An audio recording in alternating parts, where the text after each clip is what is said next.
Oh, do you? 3 months today. We're live, Jimmy. Pay attention. You know what's a delay? It's a delay sometimes over here, beloved. But go ahead, man. You ain't got to try to put me out there like that. Go ahead, man. Listen, you do it to me all the time. Pause. Pause. Listen, welcome to the Black Wealth Rebel Show. This is our Sunday Wealth Church or Money Church or Financial Church. Benny, you got something playing over there, Jim? I got some who? Something's playing in my ear. But anyway, everybody, welcome to this day's, like I said, something's like one. I have nothing playing, man. That's not me, man. Don't try to blame me this time. All right, my bad. That's COINTELPRO is what that is. All right, so something is going on. I got it. Yeah, you probably one of them dudes that be irritating me, man. I hate when I'm in front of somebody's computer, right, and they got 11 tabs open. You one of them boys, ain't you? 50,000 tabs. I is. Yeah, see, that's you. Yeah, you one of them. I keep 1 or 2 tabs, man. I can't. My OCD will not allow me to have a bazillion tabs. And guess what? Because I was sharing everything out, it started playing in my ear to YouTube. But anyway, welcome everybody. Happy Sunday. Happy Black History Month, y'all. Today is day 2 of Black History Month. But as we know, Black History Month is 365 days a year. Don't forget that, y'all. Today, Jimmy's got a great presentation for us. He's going to talk about what options trader are you? I want to know who makes the most money, because that's what it's all about at the end of the day. And in our Wealth Church, every Sunday, we talk about how to get to this bag. Along with our other 2 money days, our Wealthy Wednesdays and our Finance Freedom Fridays, we're on 3 days a week, y'all. What's up, Jimmy? Nothing. Don, I see Don. Yeah, Don. He already started, man. He already started. What up, Don? Don started already. Yeah, Kumar got caught playing that Jada Fire in the background, man. How are you, Jimmy? I'm good, man. I woke up this morning, so every day above ground is a good day, man. Because hey, man, that's what I was saying. Listen, one thing we learned, man, life can change in the Philadelphia minute. Because listen, we saw listen, man, we saw catches up Cotman Avenue. You know what I mean, just trying to get a grub or something, and I mean, we saw the bull come out and he was on fire, man. That's crazy. Wow, bro. So my thoughts and prayers are still with the folks out there, man, because that hit very, very close to home. Shout out to our brother Corey, man, who made it on his trip. He's traveling right now, so you see Corey's not with us. He's actually traveling, spending time with family. So, but he did make it. He did make it. Because I texted him like, "Yo, man, everything going on with these planes, man. I'm just checking on the brother, man. So he's good, man. But yeah, man. So I'm excited, bro.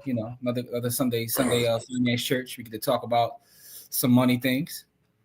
Yes, sir. But before we get to this, I want to celebrate our brother Jimmy. Check this out, yo.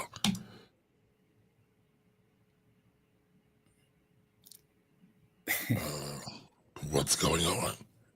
It's playing, but it's not playing. All right, I'll come back to that.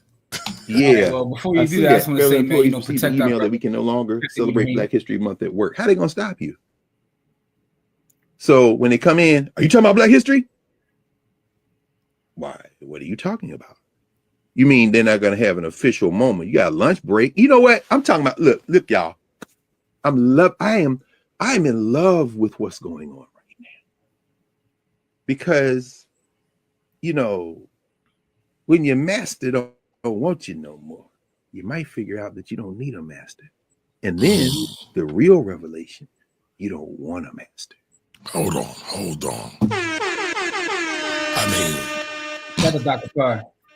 Listen, Dr. Carr is probably my favorite historian. He's a professor down in Howard. He also did a lot of work in Philadelphia as well. Mm-hmm. But let's finish this clip. It's a beautiful thing when you have your own. Yes, they canceled Black History Month and Juneteenth and Martin Luther King birthday observations. They can't cancel the ritual. We wasn't celebrating Juneteenth with your permission anyway. The whole purpose of Juneteenth was it ain't your permission. It feel good not to have a daddy. George Washington, you're not my dad.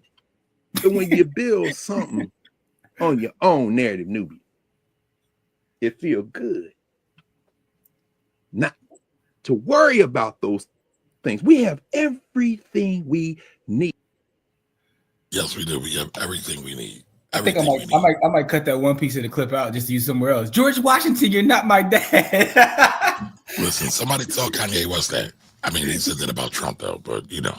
But I mean, the fact of the matter is, he's right. I mean, we've been celebrating Malcolm X's birthday here in Philly in small groups for years. Like, that's not an official holiday. It's not an official anything, but we go out to the park. You know what I'm saying? We are talking to honor the ancestors. So, you know, hey, listen, man. I one thing you said that I agree with, and I actually said it on Freedom Friday a couple weeks ago, is one of the things about I don't get into the emotions of who's in office, man. Like, I know some people be so emotional, they be crying and all that. My thing is, what you going to do about it, right?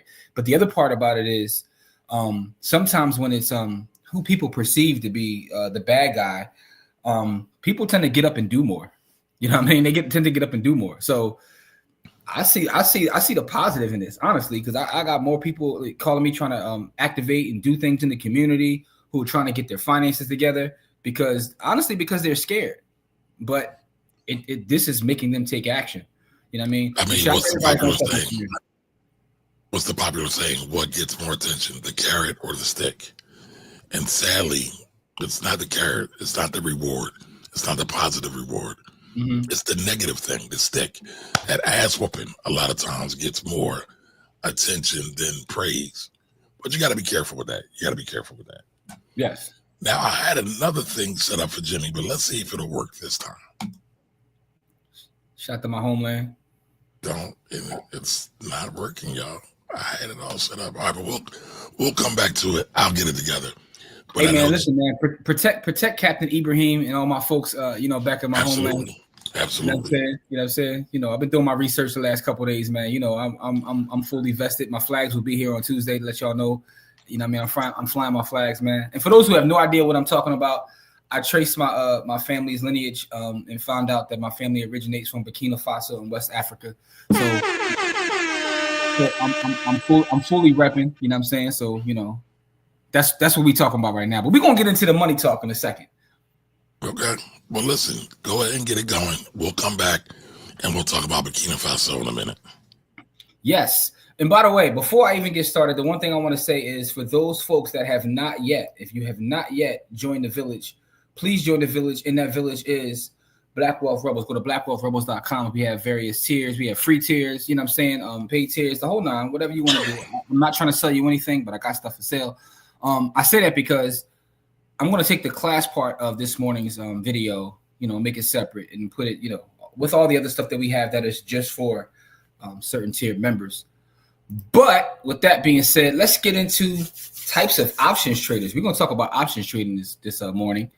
And the fact of the matter is this, right? There's a world of options traders. So before I get started, I want to know for those who are watching live, and we have a number of folks watching live, leave a comment. Let us know if you are an options trader, what kind of options trader are you? Or if you don't trade options at all, because that's fine as well. Put that in there if you don't trade options as well. But I think it's important to talk about the fact that there are different types of options traders, because some of the conversations that I have, people don't understand the difference between types of options traders, and they're kind of all over the place. So I was talking to Kamari, I said, let's do a class about, you know, just a couple different types of options traders, because a lot of people fall into one of these buckets that we're going to talk about. So, but there is a diverse world of options trading. And we want to learn about these techniques, these mindsets employed by these traders, and understand the different characteristics that go into these specific types of traders. All right. Now, go ahead, Kamari. It's been doing the knowledge, like you said. No, I was saying I think that's because a lot of people don't know their style, and they haven't spent time doing the knowledge, as you love to say. Mm-hmm. Yep. So we're going to start with what are options, right? And, you know, we have an options 101. We have a whole series of 101 classes that exist in the village, but we always want to start from the scratch, right? Before I even get to this, I want to say something that sounds crazy, considering we do trade options and we teach about trading options. Is 99.5% of people should never trade options.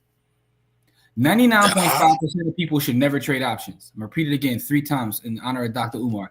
99.5% of people should never trade options. And the reason I say that is because if you're not willing to be a student, if you're not willing to pay attention, if you're not willing to do the knowledge, you're better off buying and holding, as Charlie Munger says, being a lazy investor and just putting your money to work for you and just going on and be lazy. Like, and there's nothing wrong with that, by the way. So don't take that as me disparaging you. I'm just saying that for some people, they don't have the time nor the inclination to be an options trader. And that's okay. Everybody should be an investor, but everybody shouldn't be an options trader. And I want to make sure I start with that first and foremost before I start talking about options trading. Because for those 0.5% of people who are willing to put the time in, I think it's a skill that is very powerful. You can learn to make money when you want to make money. And also it just helps you follow global news and see what's going on in the world. So I want to start with that before I get into talking about options trading. And we're always going to do that. It might even be counterproductive for us to say this, but one thing that we pride ourselves on is being honest and being truthful. And, we are not, trying to run any Atlanta scam down here. But anyway, with all that being said, though, and shout out to my brothers and sisters from Atlanta. Right? There's a lot of beautiful brothers and sisters, but you got to understand at this point that they're synonymous with that, right? It's funny. I go online and I see people say, I got this. And someone says, well, I just looked. I see where you from. Never mind. It's a joke, but I love y'all nonetheless. All right. With that being said, though, what are options, right? So options are financial derivatives that give the buyer the right, but not the obligation to buy or sell an underlying asset at a predetermined price, which is known as your strike price, within a specified period of time, which is known as your expiration date. You go back to a couple classes ago, we talked specifically about the vocabulary of strike price and expiration date, but those are two things you have to know. It's very imperative. And by the way, Kamar, as I make that joke, that's not front like Philadelphia is not top 5 on that list, by the way. But I digress. Hey. Yo, everybody watching. Some would say Atlanta ain't nothing but people from up north anyway. Hey, there's some truth to that. There's some truth to that. There's some truth to that. New York and Philadelphia, people relocating down there. Listen, yes, when I say scammer city, y'all, give me the top 5. Matter of fact, give me top 3. I don't want to make it too difficult. Give me y'all top 3 scammer cities. When I say scammer cities, put it in the chat. What cities y'all think of when I say that as I continue the lesson? Anyway, so why do people trade options? Traders use options for leverage, hedging, and speculation. We go a little bit deeper into detail about that in the previous class, but they offer the potential for higher returns than traditional stocks, but there's an increased risk, and we have to understand that there's an increased risk. And if you're not willing to do the knowledge, why take on the increased risk? Become a lazy investor. Again, it's nothing wrong with that. All right, so first one I want to talk about is day trading, and these are people that see short-term opportunities. Right? You have some people who are high frequency day traders. They execute numerous trades within a single day, aiming to capitalize on short-term price swings, right? So there's a certain risk management you have to have when you're dealing in day trading, because you exit positions before the market closes and you minimize overnight risk exposure. So you're practicing risk management where you're not willing to hold things overnight, because again, overnight news can break, tariffs could jump off, certain things could happen, which will affect your actual options trade. So by being in the market for a short period of time, you eliminate some of those risks. However, you pick up other risk in terms of your option expiring if you're trading 0 DTE, 0 days to expiration, that is. A lot of us are 0 DTE traders. So you actually pick up different types of risk, but you eliminate other risks, right? So day traders rely heavily on technical analysis and charting patterns and market momentum indicators. We talked about the difference between being a fundamental analysis, person that uses fundamental analysis versus technical, and why I believe that you should know both, at least understand both or what they mean. But understand that you eliminate some risk, but you pick up other risk by day trading. Now, it's not to say that you can't use multiple buckets. I use multiple buckets. For the most part, I use leaps as my main strategy, but I do some day trading. Everyone knows I'm in there, and I do not large amounts, but short amounts. Some day trading? I day trade at least a couple days a week. That's an understatement. If I see a play, I'll take the play, right? So I'm very picky in spots, because some people say, well, I didn't see you in there yesterday, but I see you the next day. It's because I'm picking spots where I see something, right? From reading my charts. If I see something, I make a play. And I do it to try to make it. I try to make my goal, at least on day trading, SPY, and I only do SPY, by the way, on my day trades. I try to make $500 a week. And that's not crazy. I'm not one of these people that you're going to see put up screenshots of, I made $7 million this week day trading. You know what I'm saying? If I make $7 million in the market, more than likely it's probably off my leaps, not necessarily my day trades. But if I can knock $500 out of a week, and by the way, that $500 is used to then purchase something long-term for my lazy portfolio, but I digress. Let's go to the next one, right? Which is swing trading. Now, I would say this bucket is probably where most people operate that I know that trade options are in the swing trading. It's kind of a medium-term strategy. So it's not day trading. It's not the long-term. It's somewhere in between. So swing traders hold positions for days up to weeks, sometimes a couple months, aiming to profit from short-term to medium-term price movements. You see people who do swing trades who are looking at playing things into earnings or whatever kind of catalyst they see coming along the board. So in terms of technical and fundamental analysis, they kind of use a blend of both to identify trends. They look at support and resistance levels. And again, like I said, those catalysts for price changes. A lot of times that could be earnings or something else, a new product releasing or whatever it may be, to try to, do a swing trade. This doesn't have the risk of trading 0 DTE that a day trade does, and it also gives you a little bit more time to be right about your analysis. So I think that a lot of folks will fall in this bucket of swing trading, but understand that the difference between making a swing trade and making a day trade. Those are two different things. A swing trade and a day trade are not the same. They just are not the same. Now, Jimmy, I got a quick question for you. Yes, sir. Yes, sir. You said a lot of people fall into the swing trade. I know I do.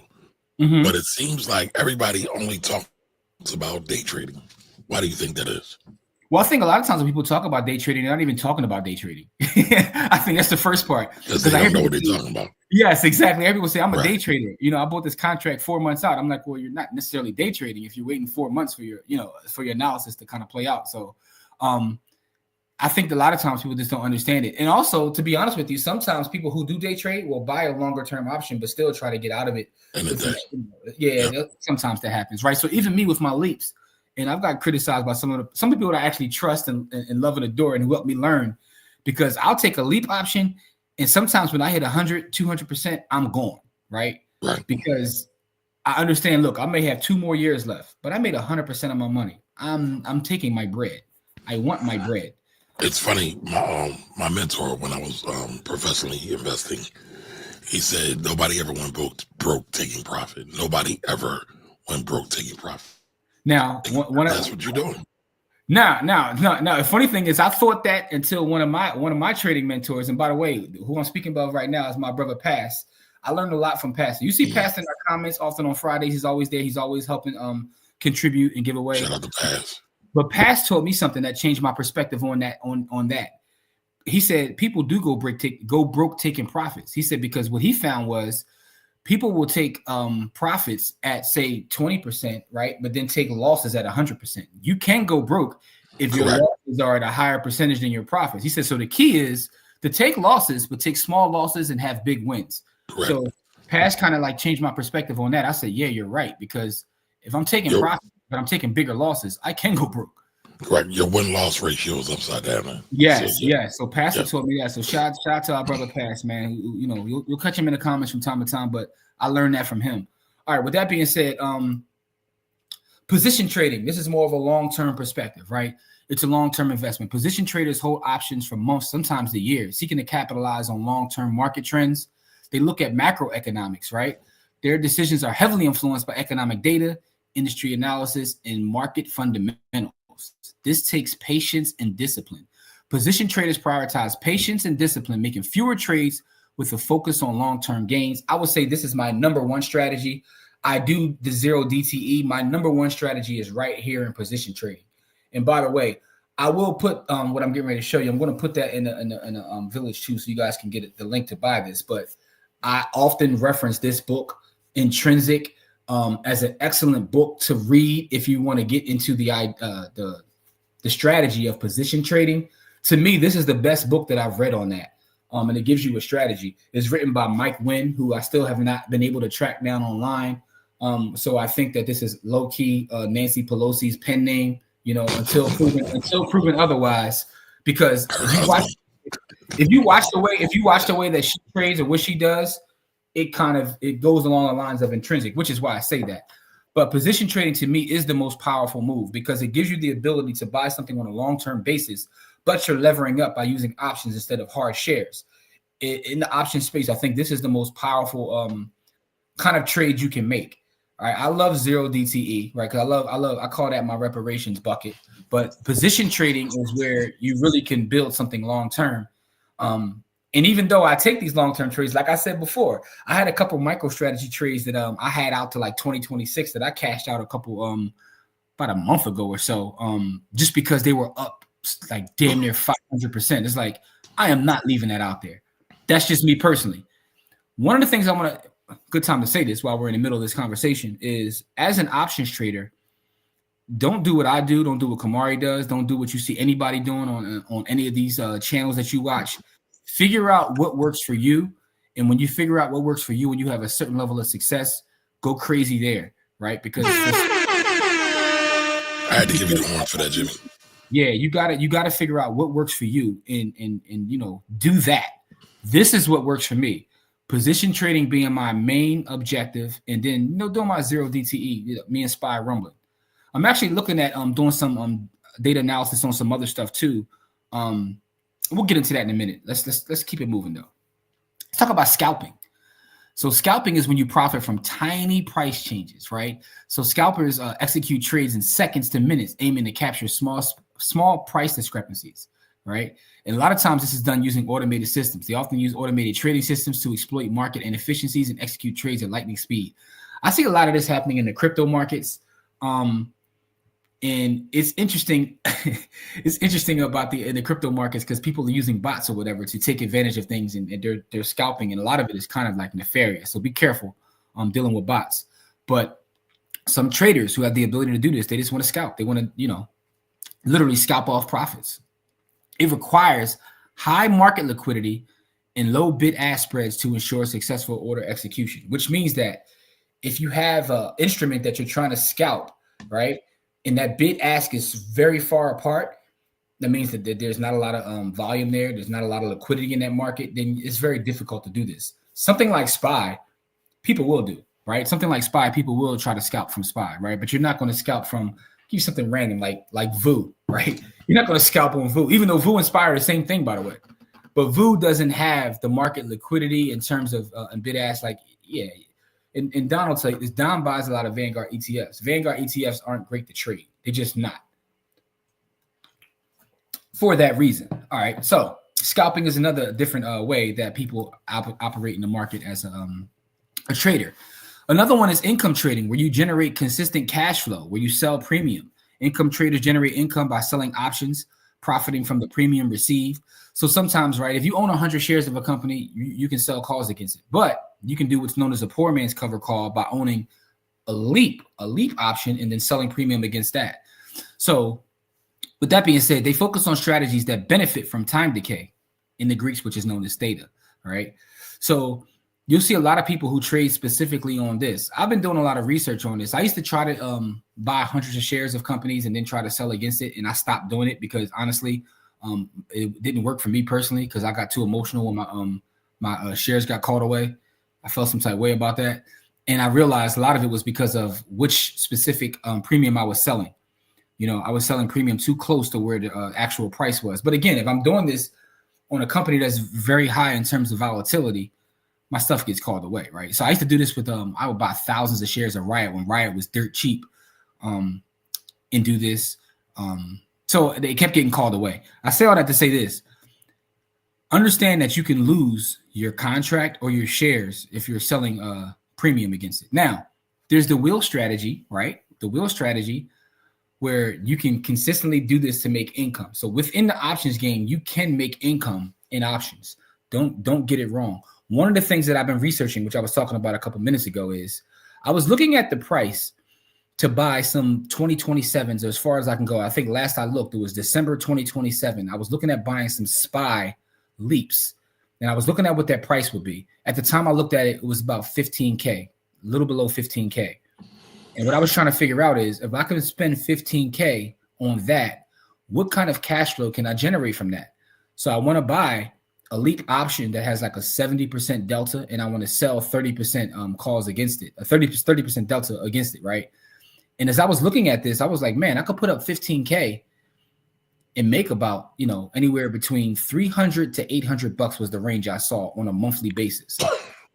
And what did that make me think of? It made me think of real estate. So I said, hold on, I could put up 15K, which to me sounds better than buying a property, and still make the same amount of income I could on real estate. Now I'm further fleshing it out. But you love real estate, Jimmy. I don't love anything, man.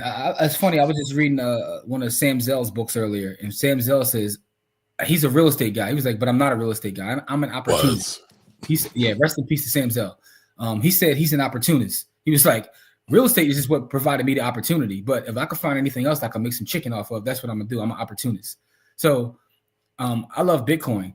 I love real estate. I love anything that allows me to take care of my family and my village. And the fact is, and it's about to go off on a whole other tangent. The fact is, you got to be doing something in 2025. I don't care if you're running an online business. I don't care if you're buying Bitcoin. I don't care if you're buying real estate. You're buying options. I don't care what you're doing. I don't listen. I listen. I don't judge. I don't care if you're selling your body. Whatever. You got to do something in 2025 to really survive. Forget thrive, just to survive, because the cost of goods and services is through the roof. The cost of gas is through the roof. Everything is expensive. So we got to be doing something. But I digress. Kamari is going to set me off on a tangent. But all I'm saying is, not at all, brother. I mean, I do want everybody to notice Jimmy loves SMs, or SWs, by the way. I support black folks, man. They get mentioned every show. No, they don't. All right, they might. All right, anyway, listen, risk management. Income traders employ strategies like cover calls, cash secure puts, and credit spreads to generate consistent cash flow. Shout out to my brother Spoon, who does a lot of credit spreads. But the fact of the matter is, you can use options to generate income.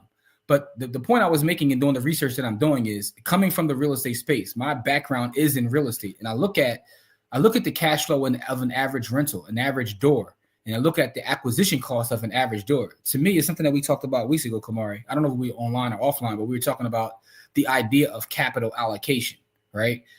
All we're talking about is allocating capital to get a return.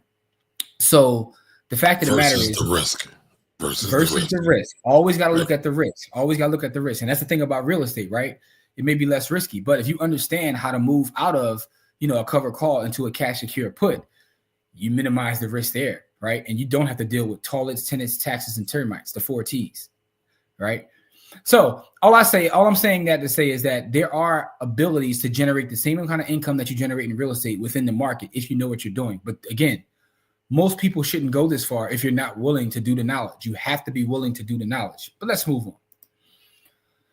Directional trading.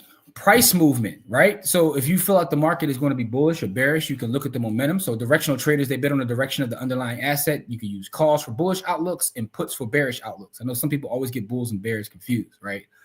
So again, bulls are going up, bears are going down. Simple way to put it. But you're just betting on the movement. Sometimes people who bet on the movement, they don't care about what's going on from a fundamental standpoint with that company. They don't care if the company is succeeding or failing. They're just looking at the movement. So is there an animal? Is there an animal when the market goes sideways? I know there's an animal. I know there's an animal for greed. You know what that is? Can we call the sideways market the turtle? There we go. All right. So the market for greed, they say you're a pig. Pigs get slaughtered, right? So pigs get slaughtered. Yes, indeed. All right. But anyway, so a lot of times, people who are directional traders use leverage to amplify their potential returns, but that also increases the risk. And as Kamari said, you always have to look out for what the risks are, just the risk. You know what I'm saying? Directional traders rely on news, economic data, and company fundamentals to inform their trades. For those watching the replay, sometimes when I'm laughing, it's because people in our comments be hilarious, yo. And sometimes I'll be reading, I see the comments on the side, and I'm just laughing at them. I love our village, man, but y'all funny, yo. So if y'all watching this on the replay and y'all can't see the comments, man, don't mind me, yo. It's the people, but I love y'all though. All right, so volatility trading. Volatility trading, harnessing market uncertainty, right? So again, there's a volatility premium. You have various strategies. It is a high and low of volatility, right? So one thing you have to look at when you're trading a specific entity is what is the volatility?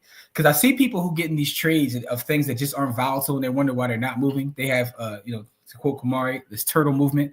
You know what I'm saying? So volatility traders, they profit from changes in market volatility, not price direction necessarily. Strategies like straddles, stranglers, and iron condors allow them to benefit during periods of high or low implied volatility. So what I want to point out in talking about this is that the thing that makes the options market so beautiful, in my opinion at least, is you can make money if the market is going up. You can make money if the market is going down, and you can make money if the market is going sideways. There's various strategies for all of these things. And a lot of times people who aren't from the actual stock the stock market or options market, when they see the market going down, they'll like, because people know I trade and know I invest outside of everything I do in real estate. So when it's a bad day in the market, people actually will come to me and be like, man, I know you're getting killed today. I'm like, I'm running SPY puts. Like, it happened to me last year. Like, I had this crazy SPY put play on and the market dropped. And I'm like, today is a great day. What are you talking about? Right? Not that every day is a great day. Because again, anybody who tells you that they win on every trade is one of two things, right? Either they're lying or they're not telling the truth, right? Because I've got spanked. I've lost 5 figures in the market on days, but I've also made 5 figures in the market on days. Like, wins and losses or whatever Mick said. Anyway, let's talk about event-driven trading, capitalizing on market news, earnings reports, economic data, Fed announcement, tariffs, different events that can affect what's going on in the market, right? So one of the things that we're going to talk about after we get through this lesson is, what am I looking at this week in the market? And because of what's going on in terms of these tariffs and everybody clapping back, it's going to be a very interesting week nonetheless. And there's a lot of earnings coming up as well. So earnings are always important because the market itself is very emotional. So sometimes you'll see people with great earnings, but it's not what they thought it would be, and they'll still drop the price of the underlying. So event-driven traders, they capitalize on market news and expect sharp price movements around major economic announcements, earnings releases, or political events, such as an election or such as a rate cut. People tend to just trade around these events. And sometimes people that have a lot of patience and understand how to trade these events, they won't do any of the other trades. They'll literally wait for this kind of thing to happen. You dig? So hedging. Sometimes people use options trading just to hedge against what's going on in their long-term portfolio, right? So imagine you have, let's just use SPY again, my favorite thing to trade. Imagine you have SPY and you're bullish on SPY long-term, but you see something coming down the pike where it's going to be a tough ride, even though you still believe it's going up long-term. You might hedge against that, right? You might buy some put options against the thing that you're wanting to go up, just to protect your capital that way. Right. So hedgers use options to reduce portfolio risk, primarily employed by institutional investors. Kamari was once an institutional investor. So he can talk about hedging, where you get the term hedge fund. And a lot of times people look at hedge fund, they look at hedge fund returns and they'll say, well, the hedge fund isn't making X amount of money. They're not doing enough. But what they're doing is protecting capital. A lot of times when you get to that level and you're dealing with a hedge fund, it's really about protection and not necessarily growth. But go ahead, Kamari, you speak to that. No, but I was going to say the term hedge fund has really morphed because now it's not even about protection. Now it's all about being greedy. A lot of pigs are hedge funds right now. And everybody comes out with this new strategy, whether it's futures, whether it's commodities. And then a lot of times they will lose money. If you look at some of the biggest market crashes, they were all because of hedge funds. Hedge funds being greedy. That was the term, but it's not like that no more, y'all. Just like everything else, right? We're podcasting right now. Originally, podcasting was just audio, but we're doing video and audio. So things morph, things change, things evolve. Yeah, they do. They do. But can you talk a little bit about the idea of hedging at an institutional level? Why do institutions like to hedge against their plays? Well, I mean, the reason why I said that is allegedly they hedge. And I mean, there are some institutions that hedge, right? Okay. Whether it's like, for example, I'm thinking of a big company, Apple. Apple sells phones and products in every market in the world. However, there is currency risk that is involved in that. So what they might do, if they sell a whole lot, let's say in Japan, they might buy some yen just to offset what's being sold in Japan versus what's being brought back to the United States. So that might be a particular hedge. If somebody is thinking about trading places, what were they doing? They were selling pork bellies. Pork bellies. What was the other one? A lettuce, tomato. Dang, I'm messing it up. What was it? Lettuce, BLT, bacon, lettuce, and tomato. Right. So there was the pork bellies for that. So if you are a company that sells a lot of pork, if you're a farmer and you make a lot of money, and you say, you know what? We produce a lot of pork, but what if it falls in China? They buy a lot of pork in China. what are we going to do? Well, they might hedge against that. That's what they'll do. They'll use a protective strategy, whether it's options, whether it's straddles, not straddles, and they want futures or forwards. Forwards is the one I was thinking about as well. Put some money against hedging. Again, hedging, just think of hedging as insurance on your money. That's all it is. That's all it is. And that's a great, I'm glad you said that, right? Because that's a simplified way to put it, right? So people who use options to hedge are literally just getting insurance on whatever their long-term outlook is, right? So that's another way to do that, you know. And shout to Beaker, who had the report, you know what I'm saying? Clarence Beaker. Clarence Beaker, man. Shout to Clarence Beaker, man. You know, Clarence Beaker never gets mentioned, man. So we're gonna give a shout to Clarence Beaker, man. Anyway, man, a common example is buying put options to hedge against potential market downturns. That's what I was talking about. And again, it's risk management with this as well. You want to limit your potential losses by using hedging as a strategy. So, you know, that's one way. So market makers provide liquidity and stability. So market makers quote bid and ask prices for options, providing liquidity and standing by to buy or sell those, right? So a lot of folks that we're talking to aren't necessarily market makers, but that's another way to be in the options market as well, by being a market maker. It's a lot of money there. Their role is crucial for maintaining efficient options market and allows us to have the liquidity that we have. That's the beautiful thing about SPY. I know you're like, why you keep talking about SPY? A lot of folks in our comments, they be trading SPY with me, so y'all know exactly what I'm talking about. Is the ability to be. I can't afford SPY. I can't afford. So let me tell y'all a quick story. That's for you rich people. Let me tell y'all a quick story, right, of a couple plays that I made in my younger years. That you know, I used to, when I first got into the game, like everybody else, there's a phase you go through, and I would say you go through this in crypto too, where you want to buy all the shit coins until you realize that most of them are worthless and you get the Bitcoin.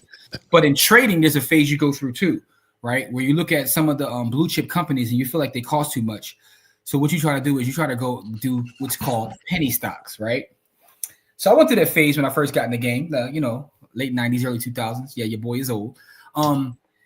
And I was right on a couple of plays in the penny stock market game where I thought that I was getting ready to make you know, for lack of a better term, a shitload of money.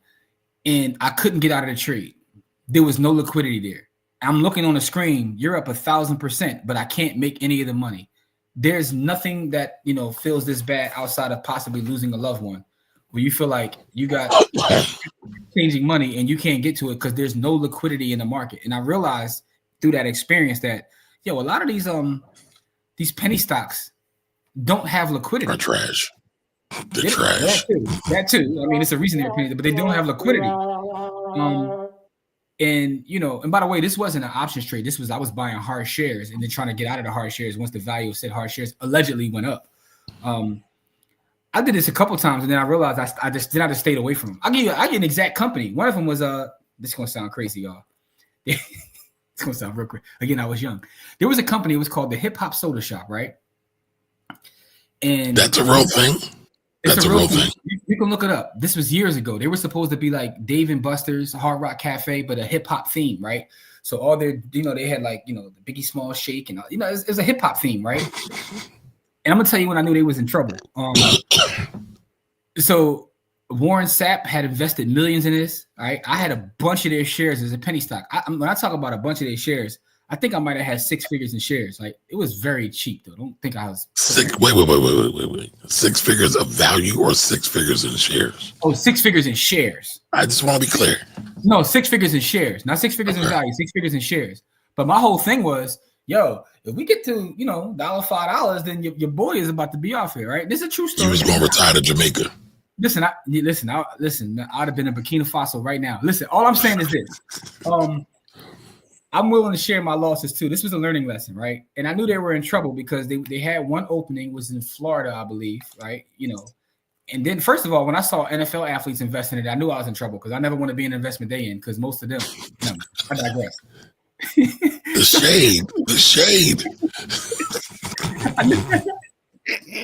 I knew I was in trouble then because I saw a lot of NFL guys. But they were pouring millions into it, right? And you know, things didn't go well on the grand opening. And then they changed the CEO. And you know who they made CEO? Who was the Muslim brother who was in the hip hop back in the day? Carson was his name. Something Carson. Anyway, they made him They made him CEO of the company. I was like, what business experience does this brother have? Like, he's a prominent figure in hip hop, but I don't know his business acumen. Make a long story short, that was the last time I chased a penny stock.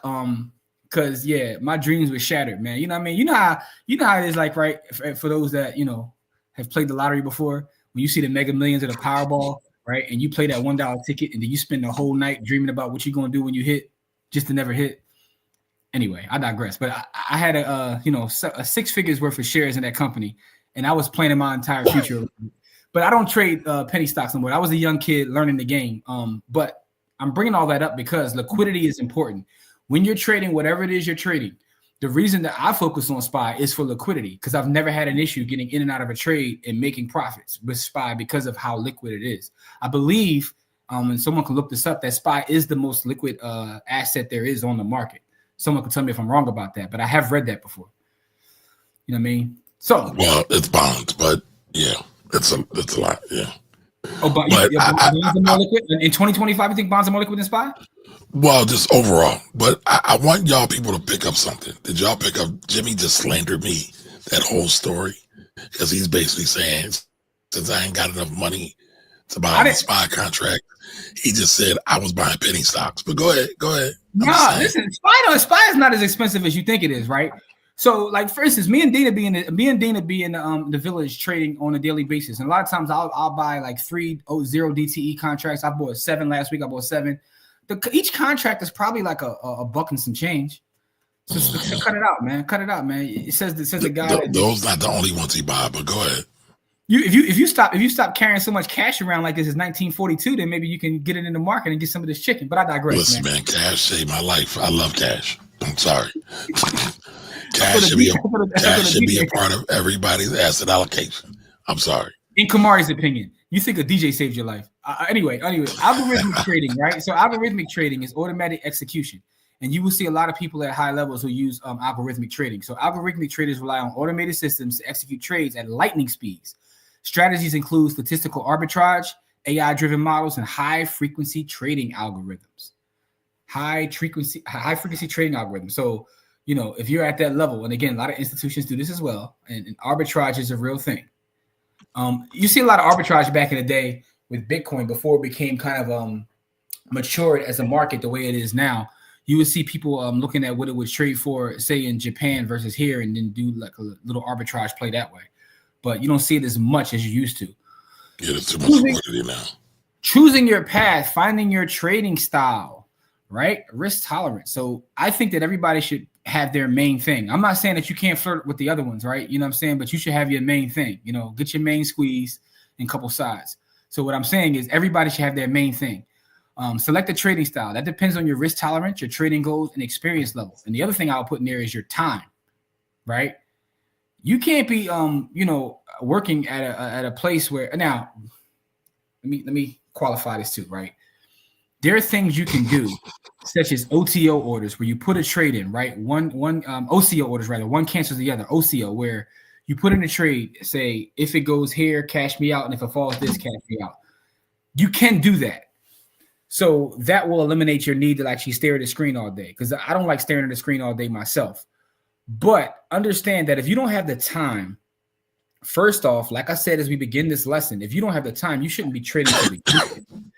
But if your time is really limited, you shouldn't be doing the 0 DTE trades that like me and Dina be doing, because you got to be careful with that, because you can lose your chicken. You got to protect your chicken. So also, you want to align your chosen style with a trading plan that outlines your objectives, risk management techniques, and your entry and exit points. One thing that Corey always talks about is lifestyle design. He actually told a story in a class a couple of weeks ago how he was doing very well in the market. He was beating the market. He said, but it took up so much of his time that it wasn't worth it, right? You got to do what works for you. My overall lesson from this morning is, out of all these styles, figure out what works for you and what you want to focus your studies on, and then do the knowledge, right? Because it's very important to do what works for you and not what you see on YouTube, Instagram, TikTok, wherever you spend your time. Some of y'all be still on Snapchat, wherever y'all be at, right? For me, what works for me is the long-term stuff, is this book here, right? Is what I learned from this book here and other books that I read, but this is the best book, by the way, on long-term trading, options game. So that's what works for me. and I still do the day 0 DTE. I don't do as many swing trades as I used to. I just don't do it, right? Because for me, I want to give myself a longer term to be right. And sometimes what I'll do is I'll buy that long-term trade, and it still ends up being a swing because within a month or two, I'm out of it if it goes the way that I believe it's going to go. But if it doesn't in a couple months, because I'm giving myself so much time, I'm minimizing my risk. I have a long period of time to be right. A lot of contracts I'm sitting on right now are 2027s. I gave you guys a contract a couple weeks ago for those in the village where I picked up some leaps that are all the way out to 2027. For those not in the village, by the way, you can join the village by going to blackwealthrebels.com. A lot of times when I'm picking up long-term leaps, or even when I'm doing my 0 DTE, I share it right here. So you can see the wins and losses, right? Very transparent about it. So that's where you go. But that's my thing. My overall thing is I want you guys to really figure out what works for you and then spend time doing that, right? So the conclusion is this. There's an entire landscape of options, right? It's a very diverse world in options itself, which are derivatives of the market. And there's a lot of styles that you can cater to different risk appetites and your goals. What are your personal goals? So you have to understand your personal goals and understand how all of these different styles work to figure out where you will align in terms of being in the option space. But again, I'm going to keep saying this because I want you guys to really understand most people shouldn't trade options at all. And there's nothing wrong with that. There's nothing wrong with being a lazy investor, buying some ETFs, going to make more money and buying more ETFs. That's a great strategy. But we still want to share this because we do know that we have folks within our village who are only long-term buy and hold investors, and that's great. But we also have folks that are interested in what we're talking about right now. So that's the reason that we keep doing this. And again, because we operate in this space. So I want to open the floor for some questions. If anybody has a specific question about anything that I shared, if you just want to get to these comments in general, I know we do have some traders within the comments, and shout out to all y'all because, it's been a lot of comments here. Hold on, Jimmy. So anybody who has questions, do me a favor, put a Q in front of your question so we can make sure we get them all. I want to answer this question. This came up, but I think it's important to say as we go on. So 0 DTE is 0 days to expiration. So what I'll do on a lot of days is I'll go in and trade SPY. And my expiration date on that contract is literally the same day. So tomorrow is February 3rd. We're recording this on February 2nd. Shout out to everybody watching the replay. But tomorrow is February 3rd, 2025. So I will go in, depending upon what I'm seeing in the market, I'll buy either a call or a put that expires February 3rd, 2025. So, and a lot of times for those that have seen me trade SPY, sometimes it's less than 10 minutes I'm in it. I'm looking for a quick move, and that quick move for me to grab a quick bag and then, cut it off. So, that's what it is. So that's the 0 DT. I want to answer that question. Now, come on, we can get back to the top and go to all the comments, because I know there was a lot of questions, comments, and all those things in there. You know what I'm saying? Absolutely. All right, so starting from the very tippity tip top, Lorraine's in the building. Lorraine, it's our sister. Shout out to Lorraine. OCL Sportsman, what up? What up? What's good? What's good? Oh, he's in Texas. All right. Thaddeus, what up, Thad? Thad, what's really good? And Don Johnson talking about that Jade Fire. I think Jade Fire gets mentioned almost as much as Dr. Umar. Say her name. I don't know. Jada Fire. Okay, excuse me. I'm sorry. Put respect on her name, man. I don't want to besmirch your SW. I'm sorry. Whoa. Anyway, listen, man. She's an actress. But anyway, Anthony, Team Nate's in the building. What's up, Ant? Oh, man. Team Nate. Oh, man. So Lorraine says that she trades 0 DTE and spreads, right? So that's what she trades, right? Yeah. She found what works for her. All right, what up, Greg? Greg, the Bitcoin guy. Yes, he is. Well, Jimmy, you're the Bitcoin guy, but Greg keeps winning all the damn Bitcoin. He wins all the Bitcoin. So if y'all don't know, if y'all new here, y'all know every Friday we do a Bitcoin giveaway. And it seems like Gregory Lover has won like the last 10 out of 10, it seems like, y'all. He's won 3 out of 4, man. Last 4 giveaways we did, Greg won 3 out of 4, man. Greg got the algorithm from Don and kept it moving. He tweaked the algorithm, Don. Listen, if that's your trading win-loss ratio, that you're rich. You're rich. All right. I don't trade options, but I really want to learn how to trade options. All right. Get behind the village, man. Come on the wall. We got you. Don, he's a lazy investor. There's nothing wrong with that, Don. And I know that's your thing. What up, Dina? Dina, shout out to Dina's a legend, man. Dina be back there getting busy. Dina says she short-term swing, naked options, and spreads. All right. So yeah, there you go. I don't think I know the will strategy. Right. So the will strategy is when you're getting premium both sides on the call and the put. Oh, gotcha. Once the shares get taken away, you put in for the put and you get the money. You know, so that's a powerful strategy if you know how to work it. All right. Anthony answered your question, Jimmy. You said when you think of scamming, the first thing that comes to mind is Atlanta, Miami, and Houston, but Memphis is in the running. Yeah. Yes, it is. All right, can you give me an example of how the tariff announcement recently affected you? You got one, Jimmy? For me, I'm gonna be completely honest and honest with you. It hasn't, right? Yeah. No, I mean it has. Right now, it hasn't. I don't know that it will, but again, I'm blessed and highly favored, right? But at the end of the day, time will tell how this will have an effect on everything. I think there's a lot of posturing going on, not just from our current president, but like a lot of other folks too. So time will tell how this plays out. But for me personally, it hasn't affected me. And I say that because I try to protect myself from a lot of what goes on politically from affecting me, man. And I think it's one of the reasons why I'm so passionate about teaching and educating is because to Dr. Carr's point, it's good to have your own, right? When you can have your own and put yourself in a position where some of these things don't affect you. But I'm also not stingy enough or arrogant enough to understand that how things, just because things don't affect me, doesn't mean it doesn't affect my people. And I'm not selfish. But I think it will affect you, Jimmy. I mean, we look at what happens because I agree with you. A lot of posturing, right? But the Canadian tariffs, the biggest exports out of Canada is oil. A lot of car parts. So it could hit us at the pump. It can hit us when we go buy a car.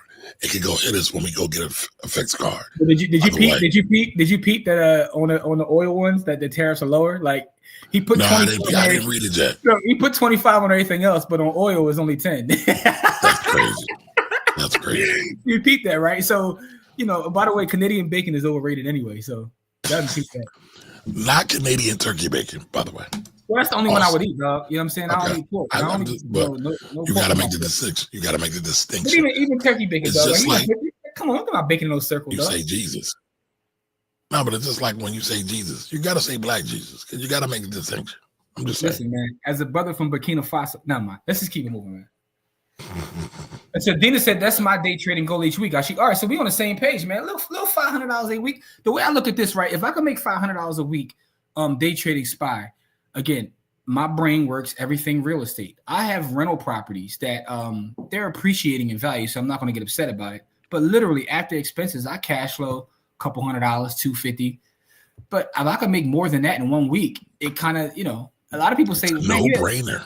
It's like I'm making more in trading SPY than I can in renting property. It's like without dealing with the 4T. So yeah, 500 is cool for me. I don't need to be, So Jimmy, are you telling me that now that I am a newly crowned investment owner, I should take my profits and trade SPY instead of buying new property?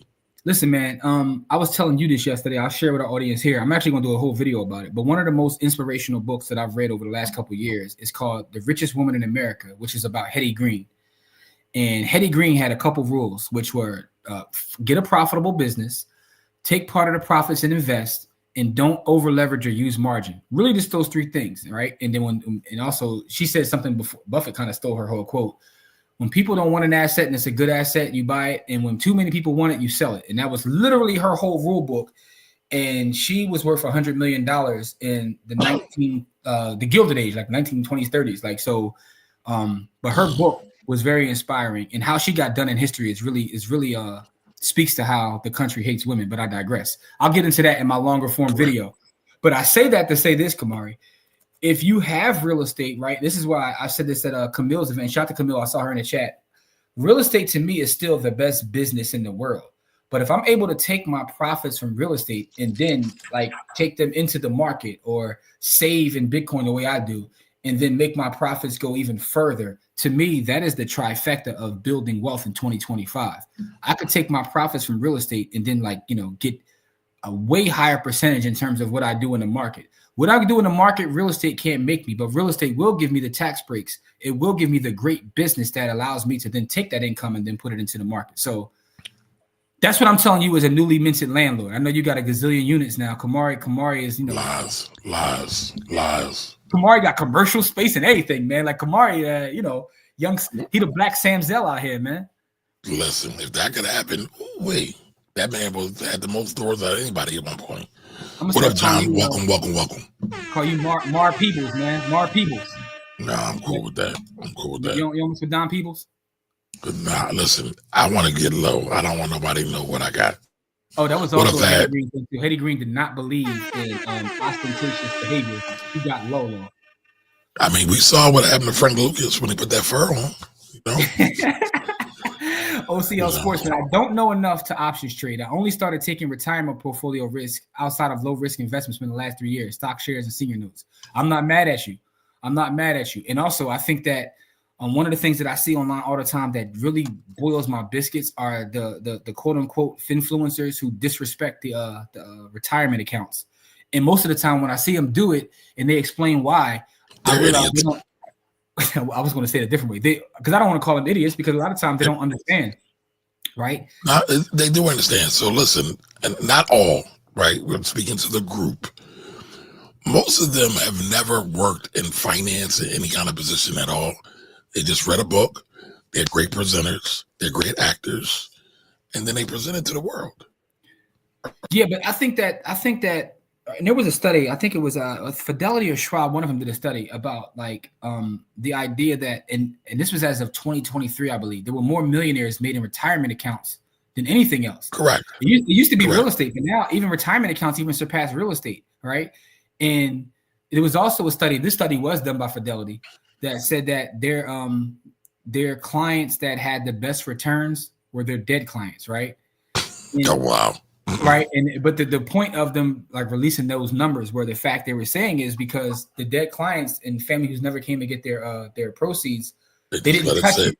Right. They just let it sit. Yeah. So it's like that long-term 401k, 403b, 457, Roth IRA, Roth 401k. There's no one out there that could tell me there's a better instrument than a Roth 401k. Nobody. And I don't care what finfluencer you listen to, is because if you fully understand how to use it, then it's like, what are we even talking about? There's nothing close. It's almost like it's literally giving you the right. Cash value life insurance. Sir. It's giving you the right. I would disagree. We can debate Roth 401k versus cash value life insurance. We can debate that, right? Because you'll lose, but I smoke your boots, though. Because a lot of things about the cash value life insurance, right, is really about the person selling to you getting premium. And I know a lot of y'all be your own bank folks gonna hate me for that. Yeah, but listen, I'm not even talking about the salesperson. I'm just talking about the product. Take them out. Within the strategy, you could argue it's more powerful than a Roth IRA. And I am a fan of the Roth IRA, for the record. I didn't say Roth IRA. I said Roth 401k. Roth 401k, same thing. Nah, it's not the same thing. I know it's not the same thing, but it's the same point. Nah. Stop trying to bloviate, man. I'm not trying to bloviate, but I think it's a clear distinction, and it's the reason I say that, because if you look up the benefits of first of all, the way they even snuck the Roth 401k into me really goes to show you how this country works. When they brought up the Roth 401k, I think that was like we were at war with someone. I think it was like during the Bush era when they were trying to invade somewhere, some nefarious war. And part of that legislation, they snuck in this whole instrument called the Roth 401k. And most folks are not even aware of the Roth 401k, but the folks that are aware of it are running bags up in the Roth 401k. Who was the gentleman that ran against Obama? Mitt Romney. Look up Mitt Romney's Roth IRA and then tell me that these instruments aren't powerful. Just Google it. I didn't say they weren't powerful. I'm not talking about you, brother. I'm not talking about you, brother. They're very powerful. All I'm saying is, and again, I gotta digress again. I'm going off on a tangent, but I hate when you're not. I mean, people talk disrespectfully about those products. But I'm not talking disrespectfully about any product. First of all, no product is bad.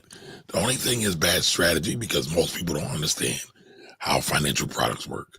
And they should work within a strategy. Most people just say, oh, buy this IUL because it's so great. Okay. It says, I won't take a loss more than my profit target.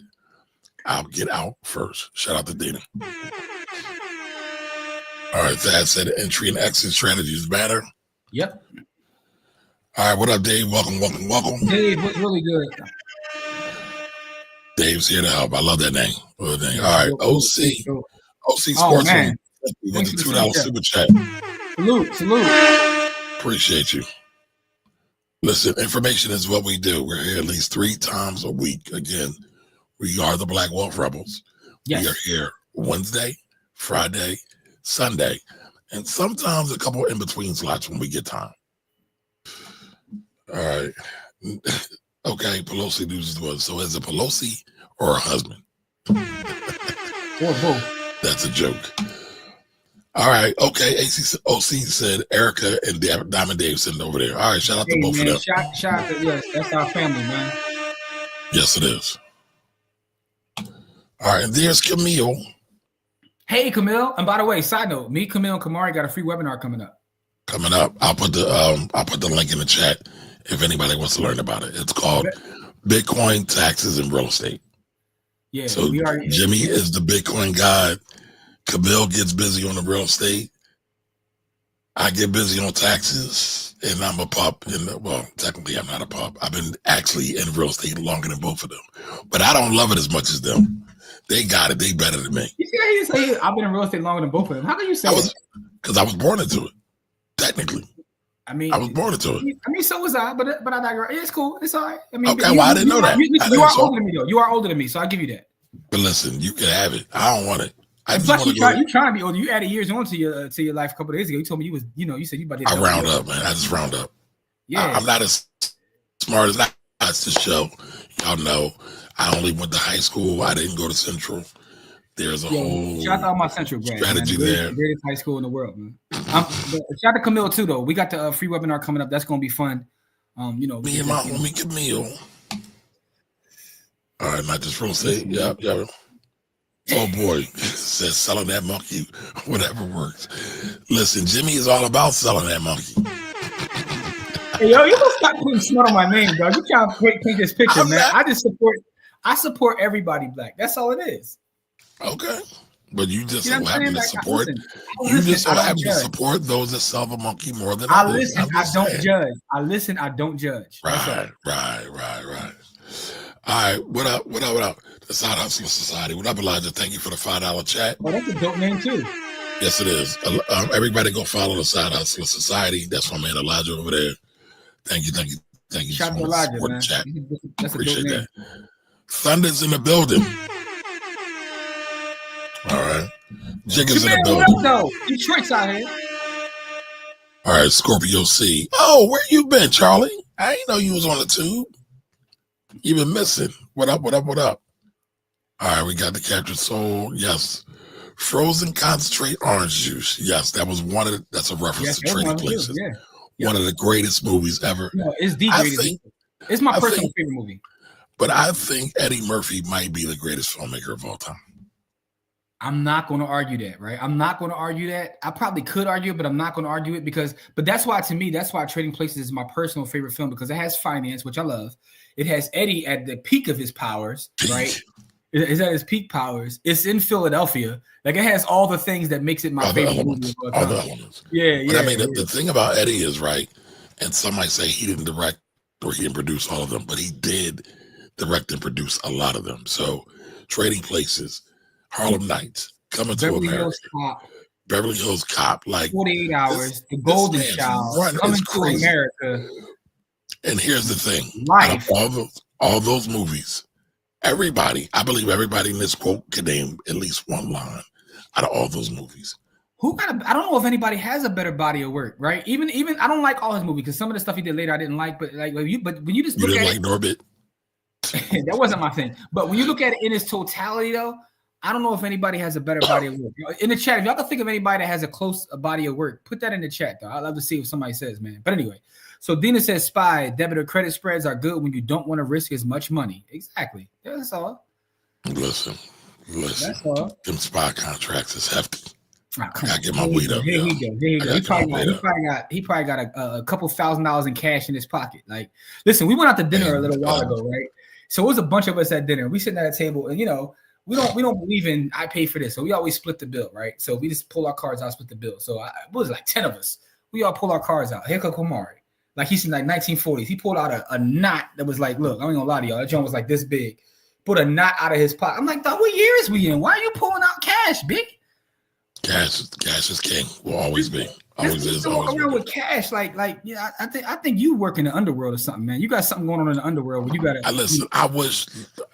I can't say that. All right, don't say that on whatever you about to say. Don't say. I wish I could. I ain't got the heart for it, but I wish I could. You walk around with a knot like it though.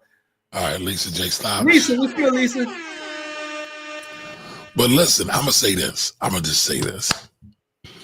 For those folks who do work under the table, legally and illegally, they have some of the most tax advantages. And if you know how to do it, you know how to do it. That's all I'm gonna say. That's all I'm gonna say. All I'm saying is you still can do it without being cash. Like if you know how to do it, you know how to do it. You know what I'm saying? So Nah, but it's not under the table though. So it's got to be under the table. We can talk offline. All right. So where's the link to the community? BlackWealthRebels.com. Here it comes. Here it comes. Here comes the drums. Pause. I There said it here is. comes the drums, and I gotta say no. I'm not saying pause for that. Well, first Listen, man, you gotta start respecting your elders. I'm too old to be saying pause. God damn it. all right, Danny Glover.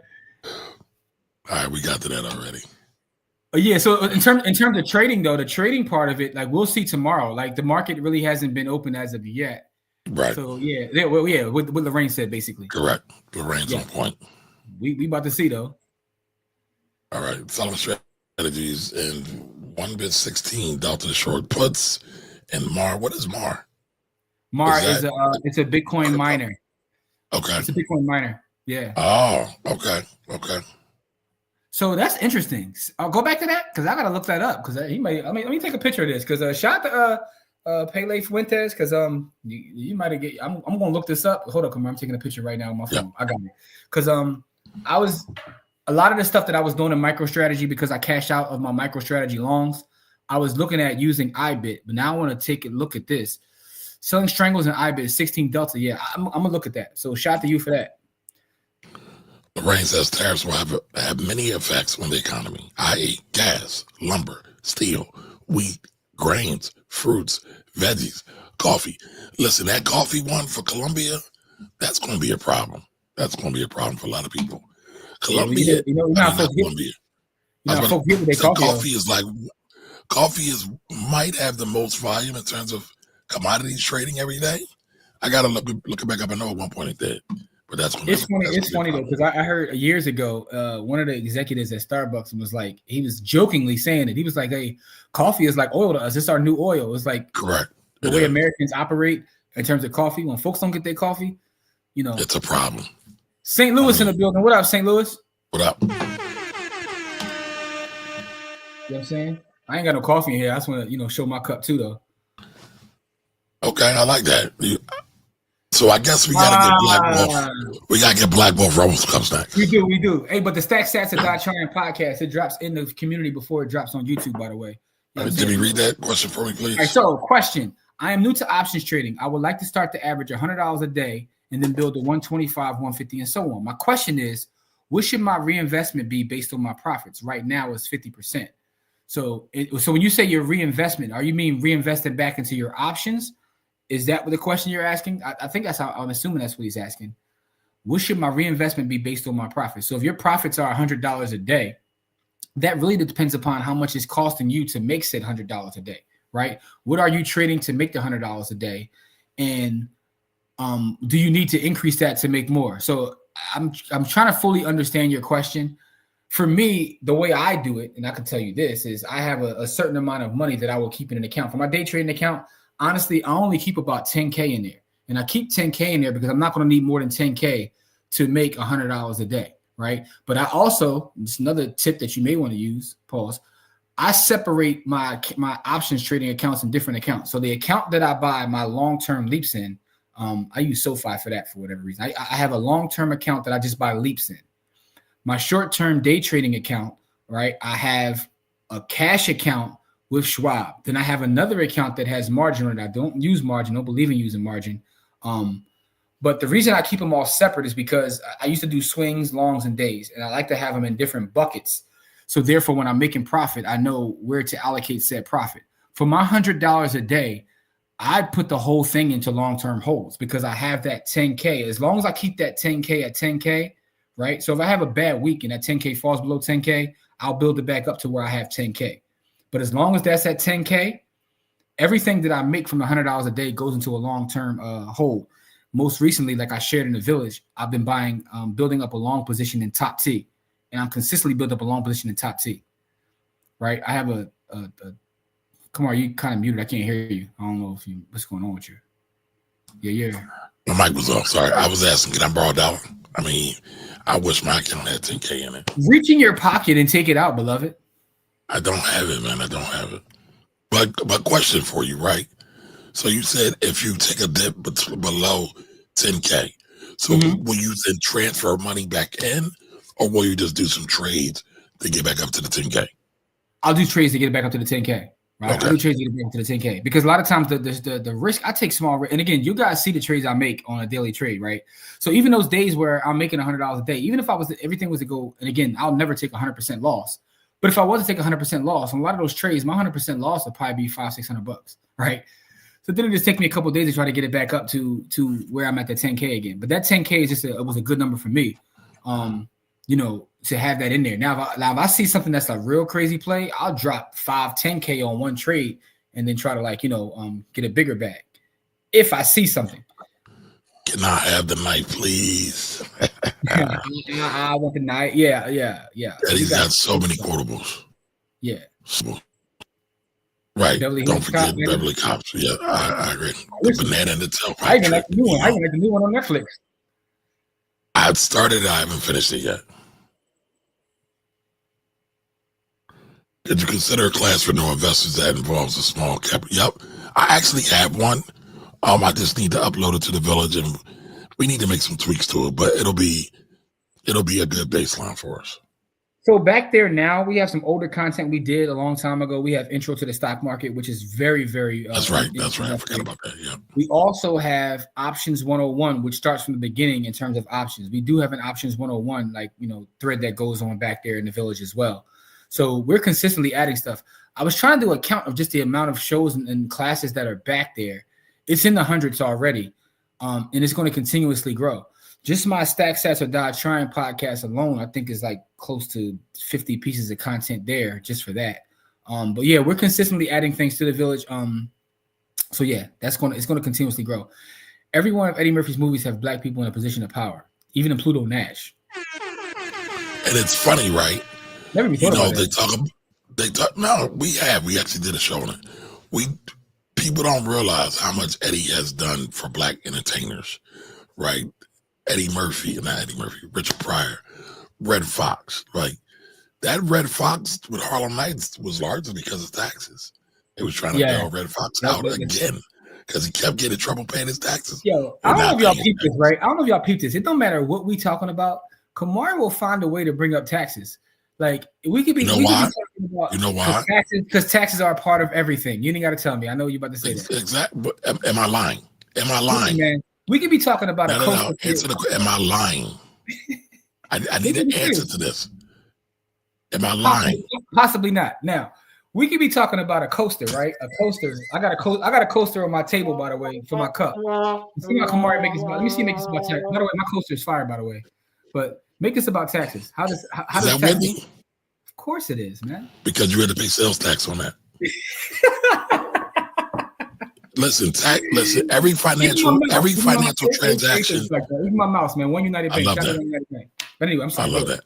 Every financial transaction that occurs in this economy, unless it's underworld, requires taxes. And when you look at a lot of the quote unquote underworld people, what do they go to jail for? Al Capone didn't go to jail for murders. They went to jail for taxes. Nino Brown probably didn't go to jail for murder. It was probably taxes. But Nino Brown got sent to meet his maker.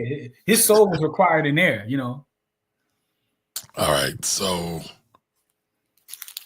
wait a minute. I skipped one, by the way. And by the way, as an aside, New Jack City is really a story about respecting your elders, right? Because all the dirt that Nino did and how he ended up getting his uppance because he disrespected an elder earlier in the movie. And the elder came back to send him to Wait a minute. He disrespected the elder before the movie even started. You said before the movie started? Yes, he killed the mom. Oh yeah, he damn sure did. Yeah. Yeah. All right, MSTR is super illiquid $1 wide markets. IBIT is the BlackRock ETF. Oh, that's what I put it right. Yeah. So I have 5 cents wide. Okay. Yeah, I have IBIT in a long-term hold. Like I literally wanted. I have IBIT in almost every brokerage account I have, like Wells Fargo, Schwab. I have it in all of them, right? So, but I was talking about in terms of the strategy he brought up. In comparison, yes, it is illiquid. I had some long micro strategy options trades I got out of because I took crazy profit. So I got out of those. So what I'm saying is I was thinking about when I repositioned to go into IBIT. I was waiting for a pullback, but now I'm just sitting on it. But you're right about that. IBIT is definitely more liquid. So that's a great question, Dina. That's a great question because I've been thinking about this as someone who I don't hold any MicroStrategy shares, hard shares. I once did. Oh, I thought you did. I sold at a profit. I sold those at a profit too. Listen, I'll be sharing stuff in that. I sold all those at a profit. Oh, that's right. You told me that and you brought Bitcoin with it. Yeah, but one of the companies, and again, just being transparent, right? One of the companies that I'm interested in following is something that's also following a MicroStrategy play, which is Fold, FLDD. I'm a huge fan of their business and of their products. But they're running the same play. Now, obviously, MicroStrategy is completely levered up. But for me, I'd rather actually have Bitcoin, if I'm being honest. If I had to compare MicroStrategy and Bitcoin, I'd rather just have Bitcoin. Okay. Not investment advice. That's shout out to John. John! Read that, Jimmy. All right, John says, had to support you, brothers. If we speaking of comedians with a great movie collection, Chris Tucker, Money Talks is a classic. Martin Lawrence, Blue Streak, National Security, Nothing to Lose, Welcome Home, Roscoe, etc. Those both. Listen, salute. I don't disagree. I don't disagree. Their catalog just can't mess with Mr. Murphy's. Like, I mean, I don't even think it need to be compared, right? Because Murphy Chris Tucker had a crazy run though.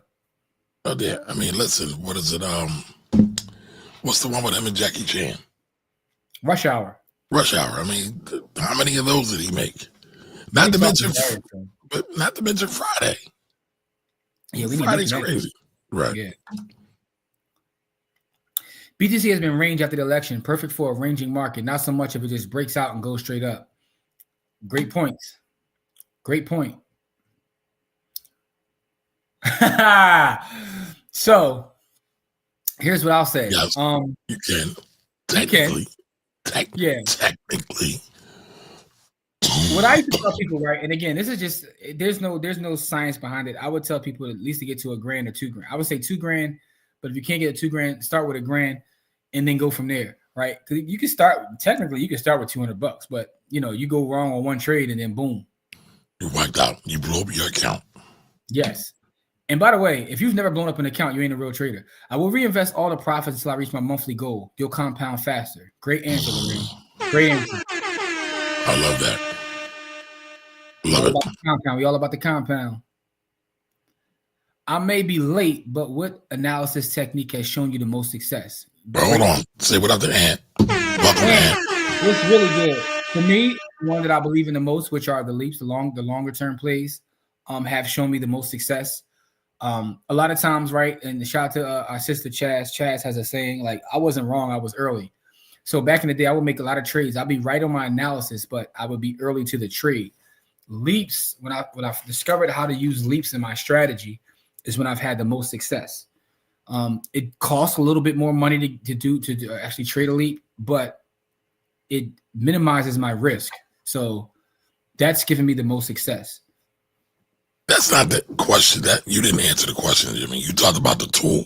He asked you about the analysis technique. Honestly, fundamental analysis. Honestly, if I'm being between the two, fundamental and technical, between those two, fundamental analysis. If that's the question, fundamental analysis is really the one that's given me the most profit. It's funny because for a long term, I used to laugh at technical traders. I'm like, yeah, go ahead with your little squiggly lines or whatever. I'm looking at macroeconomic events and I'm doing a fundamental analysis on the company by looking at their books. Y'all know why, right? When I learned how to marry the two, I'm going to tell you what technical helped me the most. Technical helped me with entries, right? Because fundamentally, I can know exactly what's going on, but I can enter at a wrong point by not looking at the technicals. So fundamental has actually helped me the most, but technical has enabled me to get better entries. And sometimes the entries can make or break you. But y'all know why he likes fundamental more than technical, right? Because Jimmy's smart. He's a nerd. Oh, I ain't the only one. All of us up here are. We on a Sunday morning. We on a Sunday morning talking about the market. I didn't go to Central. I wasn't smart enough to go to Central. Listen, man. I'm just saying. And listen, if y'all watch, y'all know what I'm talking about. Everybody from here ain't from Philly, so they don't even understand what you're saying. If you watch, they know they've been smirch me every time. I'm just saying. Kamari, what high school did you go to here in Philadelphia, Kamari? I'll get back to that in a minute. Of course you will. Shaman 05 line says, speaking of taxes, due to me being new to options trading, I hear that taxes are 35%. My question is that if you do exactly what I meant. My question is that if you do eventually want to do a full-time, what are the strategies for tax avoidance? Well, number one, let's start at the basics. Taxes may not or may be 35%. It all depends on if it's long-term holds or short-term holds. Short-term holds are going to be and short-term holds are anything a year or less. Long-term holds are anything a year or more. Those are going to be taxed different. Short-term is taxed higher. Long-term is taxed less. Think about it like this. Taxes are all about the economy and what benefits the economy. Long-term investment benefits the economy more than short-term, all right? Now, if you want to become a full-time trader, and I will say this to everybody, and this is no shade to you, Shaman, get really good first. And I'm going to tell you why I say that, and that's not tax advice. However, people be like, yeah, I trade, and they do 1,000 trades, and they make $5. Or they might lose $5. So make sure it's worth it. That's all I'm gonna say, it's worth it. But if you do want to go full time, then it's a business. You have a trading business. And then you can not invest. You can write off everything that it takes to operate your business. Whether it's trading software, the fees when you're doing trades, your trading, so I said trading software already, courses, events. When you subscribe to Black Wealth Rebels as a subscription, that is a write-off for you, right? So, it's our Black Wealth. There's no spoon. All right, listen though. And by the way, I do talk about taxes behind the wall a lot. Yeah, a lot behind the wall, in person, on the street. Anywhere you find them, that's what you're going to talk about. But listen, though. Hold on. If Black people are serious about getting financially free, you got to talk about taxes at the base root of it all. I don't disagree with it. I don't disagree with it. Now, my question to you, as my tax professional, if I get stressed out because I trade and I want to get a massage, is that tax deductible? Well, Jimmy, based on your pattern and your love for the SWs. Oh, I didn't bring it. See how you trying to persuade? I said, wow. It depends. Listen, man, I'm no Justin Tucker or Deshaun Watson. I'm just talking about it like it's because is that tax deductible? That's all I'm asking. I mean, I feel like this is an episode from the Wolf of Wall Street. You spend $60,000 on strippers? Yo, real quick, all right? And again, I mentioned the book several times, so I'm not going to show it again because we're not getting paid for it, right? But what I'm saying is this. Although I do have an affiliate link I could drop in the village, but I digress. I already shared it. Oh, okay. You shared your affiliate link? By the way, that is an affiliate link, everybody. I ain't mad at you, though. Listen, get that money. Not somebody it's for us. It's not me. It's we. I hear that. So I can go towards my massage for being stressed. But listen, though, real quick.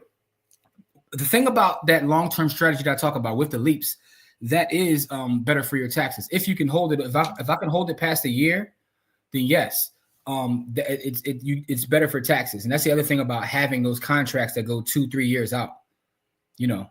But Jimmy, be clear, because you said it, but I just want everybody to be clear.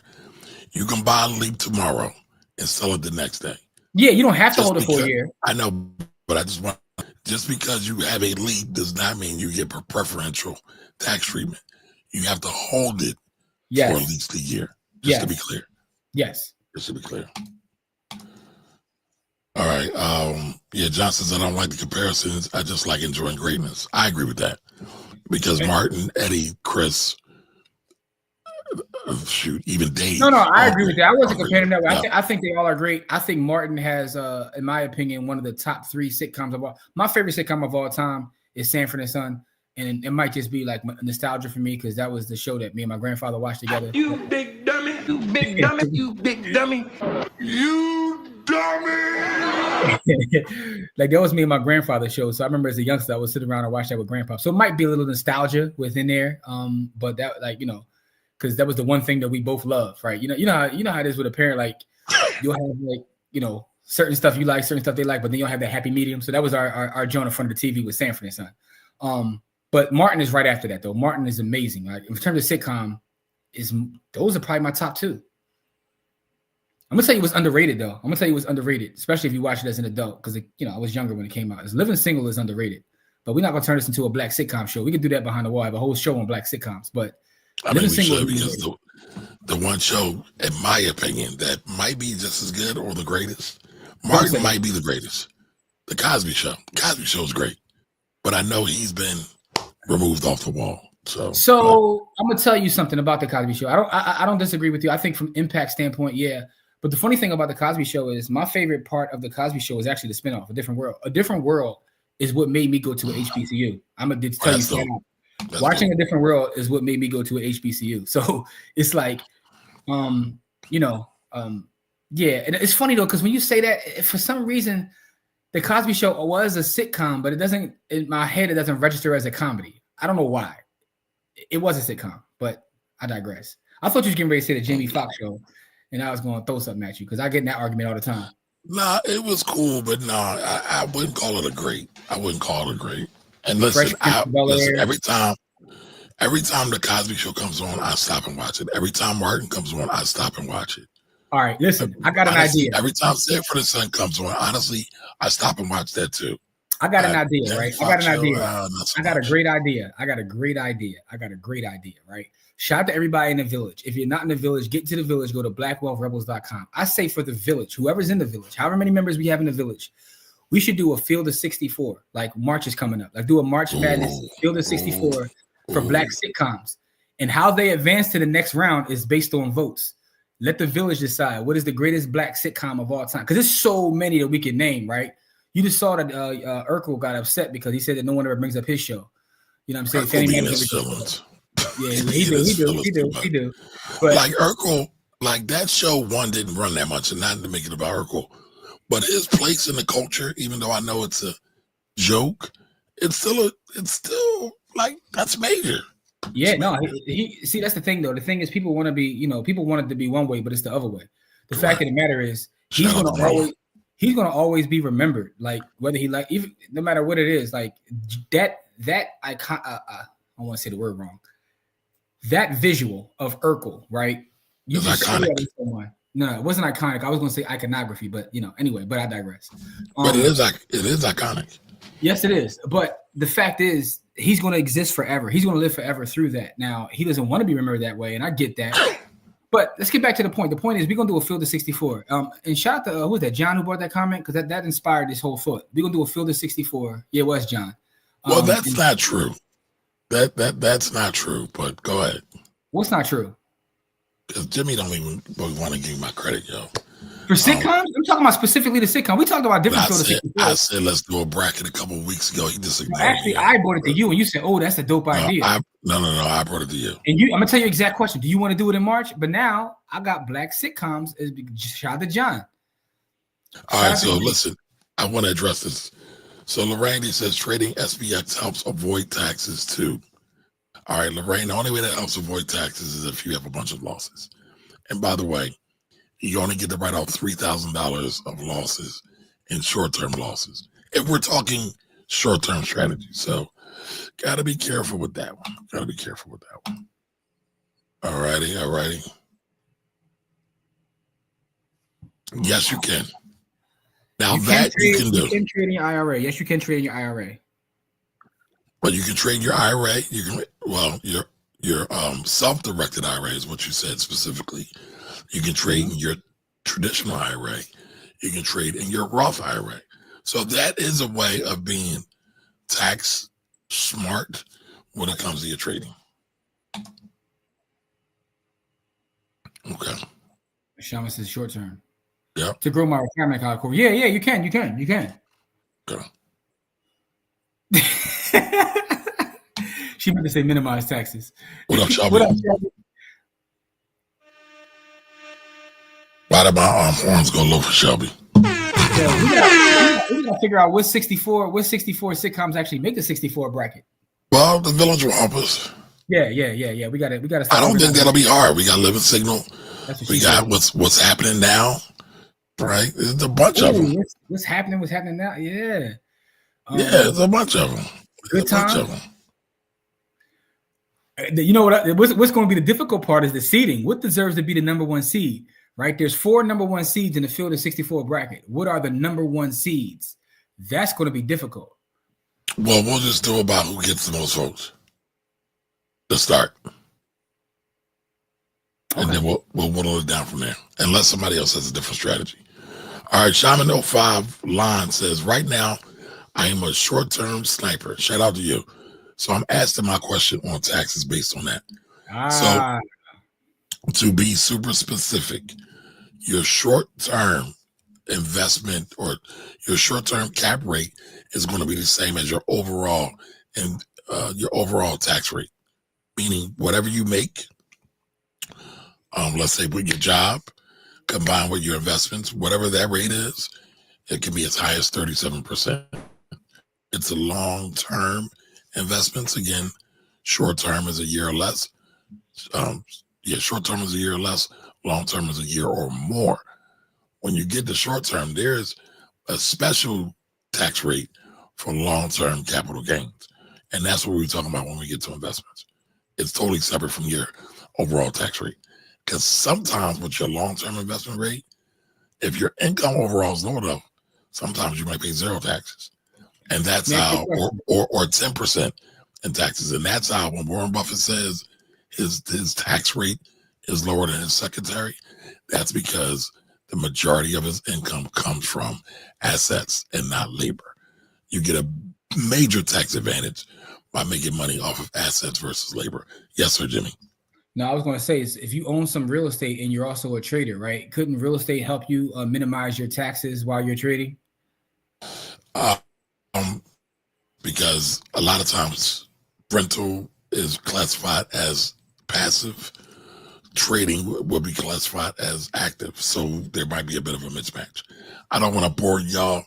No, I was talking about overall though, right? So what I'm saying is everything has to be considered, right? When you look at your taxes, you have to look at everything you got going on, not just one thing. But couldn't one thing help offset the other thing? I guess is the question I'm asking. Yes, it can. Okay. It's like a limit. So like you can only write off short-term capital gain losses against other short-term capital gains losses. Again, I'm not trying to be super technical and put people to sleep. Okay. All right. Let's keep moving. Yep. No, I mean, great question though. I just know people never really want to talk about taxes. Oh, my bad. Sanford and Son were definitely top 3 all time. I ain't mad at that. Yeah. Martin had the creators run for real. History, Thin Line, Bad Boys. Yeah, I mean, how would you want to quantify it though? Like we want to talk about sales, views. How would we qualify that? All right. Me and my homie Camille said I watched the Cosby Show yesterday. By the way, Bill Cosby, a lot of people forgot. He has one of the crazy stand-ups as well. All right, what up, champ? Welcome. Bernie Mac Show. Bernie Mac Show was crazy too. And Camille's definitely in the village. Shout out to her.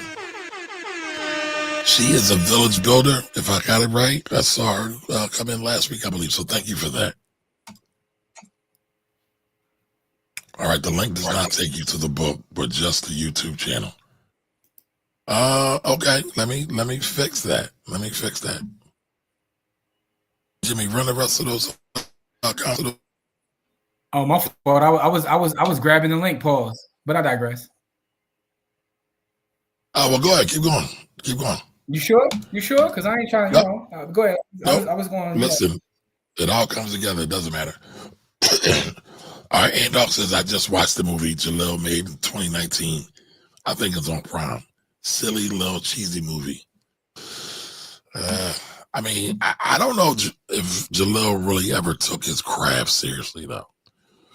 You know, so, but I don't know. But shout outs to him, though. Shout outs to him. All right. Congrats to Shaman. All right. I mean, I'll skip one. By the way.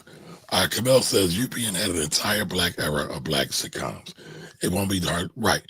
Not only UPN, but Fox also. So don't forget, like Jimmy said, Living Signal. I believe Living Signal was on Fox. By the way, and Living Color was on Fox as well. So that's got to be up there too. Or does that not count because it's not a sitcom per se? If Kenan was had the right complexion for the connection, he would be regarded in such a high esteem. I don't think he gets his just due. When you look at what he did. Listen, I always say in Living Color is better than SNL, but you know, that's just me. I'm not even talking about just that. I'm talking about the impact in terms of, and also just putting your family on that way. Like, correct. That's next level. Like what he did is just like, to me, doesn't get applauded enough. I would agree. All right, and good point, because 70s, 80s, 90s, 2000s, 2010s are all different. We got Different World, Fresh Prince, To All of Us. I don't even know To All of Us. Moesha, I remember Moesha, the Parkers, to the Upshaws. Listen, I'm thinking about Different Strokes. The world don't move to the beat. What's the other one with Kim Fields? I can't think of the name of it. Facts of Life, but I guess technically that wasn't a black show. She was the only one. I mean, growing up in a big city, I still like Tootie because she got as a common line. I'm sorry. Let me stop. All right, Capture Soul said, I like this. Stop acting like Bill Cosby started with the Cosby Show. Facts. His rebellion in the industry goes way back. Fat Albert. Hey. It's the Fat Albert Show. Fat Albert was instrumental as well as I Spy. Listen, I'm going to say this because we were talking about sitcoms. But Uptown Saturday Night, if you've never watched it, watch that and be prepared to laugh. I haven't watched it in a while. I might rewatch it just because I haven't watched Cosby it. And Sidney Poitier. And one of the most funniest movies ever. Talk about Biggie Small. Biggie Smalls makes appearance in that movie. All right, I guess I love Living Color. All right, by the way, welcome Sparky. To y'all Papa's House. That's the new joint with with Kenan and his son. Like, I'm not Kenan. Damn. Oh, I know you're talking about Damon. Damon and his son. Yeah. I did watch the first episode. I watched the first episode. I was trying to let a couple build up. I love the dynamic between him and his son. I just think that's like super dope. I love seeing them like do interviews together. I enjoyed them on the show together. So I am going to watch it. I have watched the first episode and I thought it was funny. All right, Bill Cosby invested $50K to Mario Van Peebles' dad to fund his first independent film. Now, I don't know if it was his first, but I think you're talking about Sweetback Willie. Or no, that's not the name of it. Sweetback, it was. So that was is it Melvin Van Peebles? This is going to bother me that I don't know this. You're supposed to know this stuff. I am supposed to know this stuff. Listen, that's your generation. You're supposed to know that stuff. So now we coming out with the slander. All right, young boy.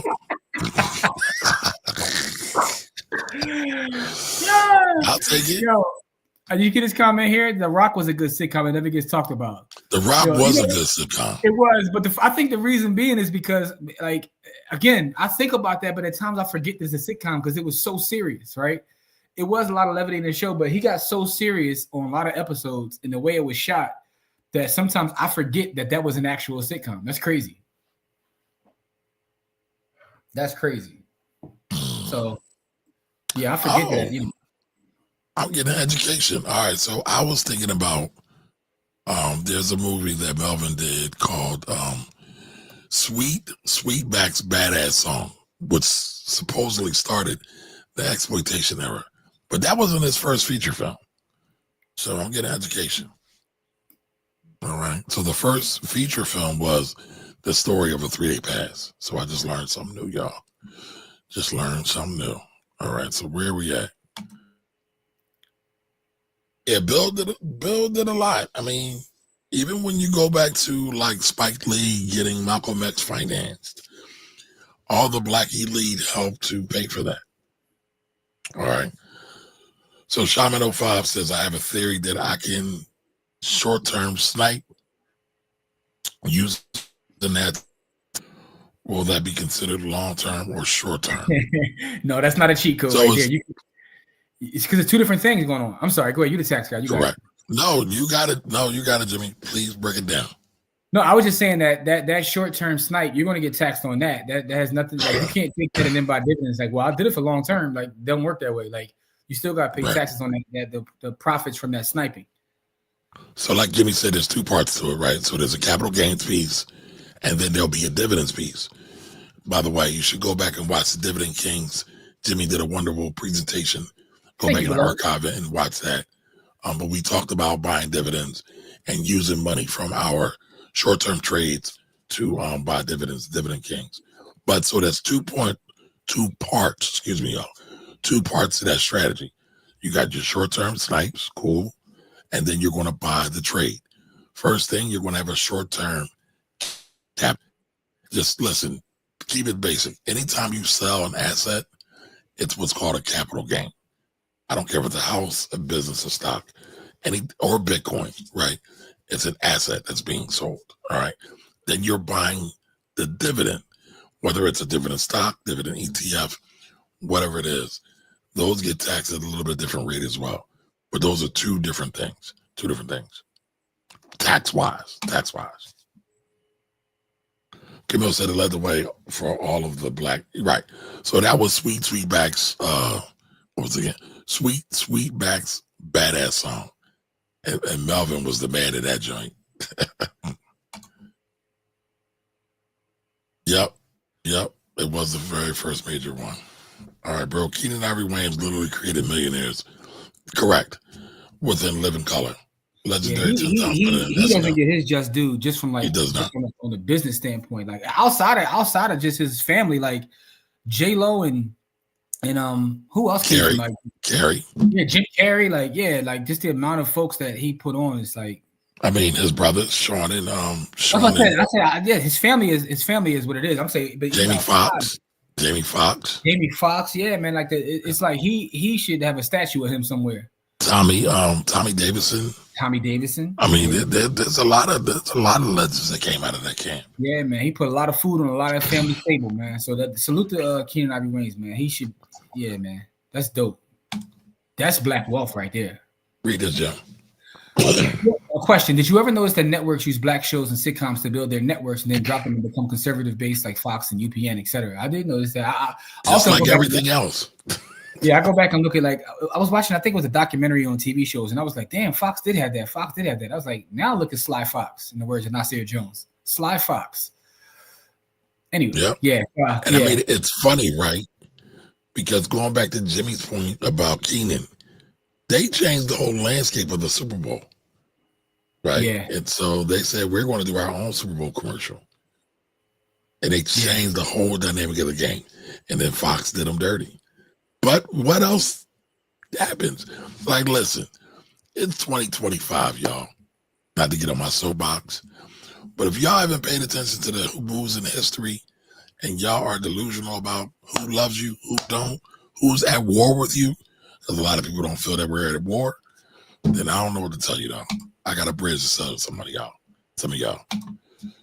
All right, I still got to catch up on The Corner. Yeah, The Corner was good too. The prequel to The I remember that. I remember that when it first came out. That was a hard watch because that was like way more gritty.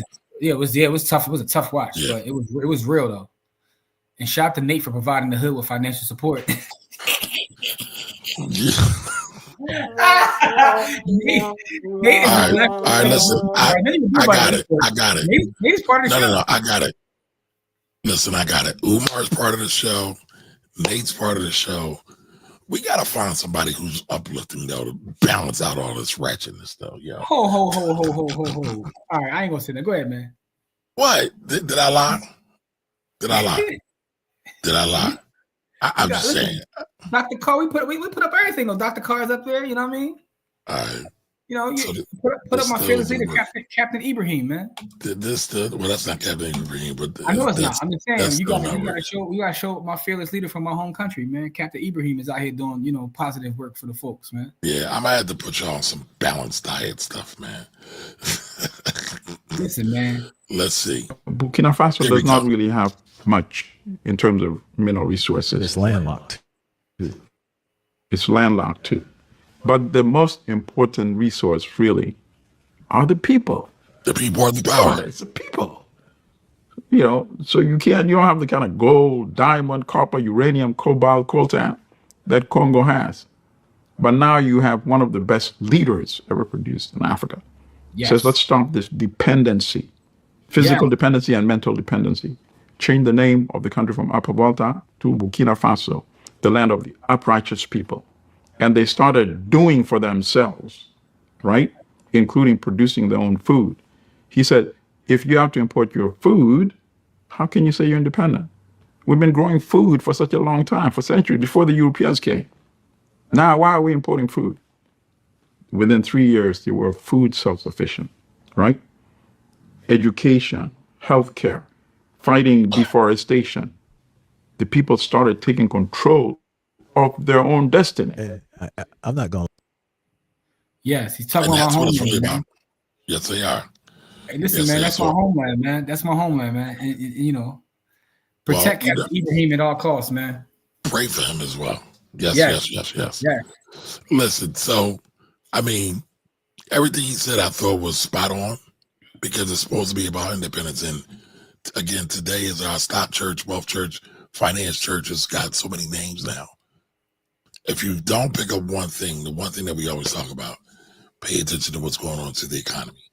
Not just the economy in your backyard, the economy around the world. Because it's always going to impact your backyard. And it's great for us to learn about our other brothers and sisters around the world and see how we can get money off of them, is not off of them, but with them as well. Listen, what I'll say is this, right? Shout out to my homeland or whatever, but independence is important. It's important that I know a lot of us, we have jobs and we work in these systems, but you got to be building something, right? To me, everything comes down to what are you building? What are you working on, right?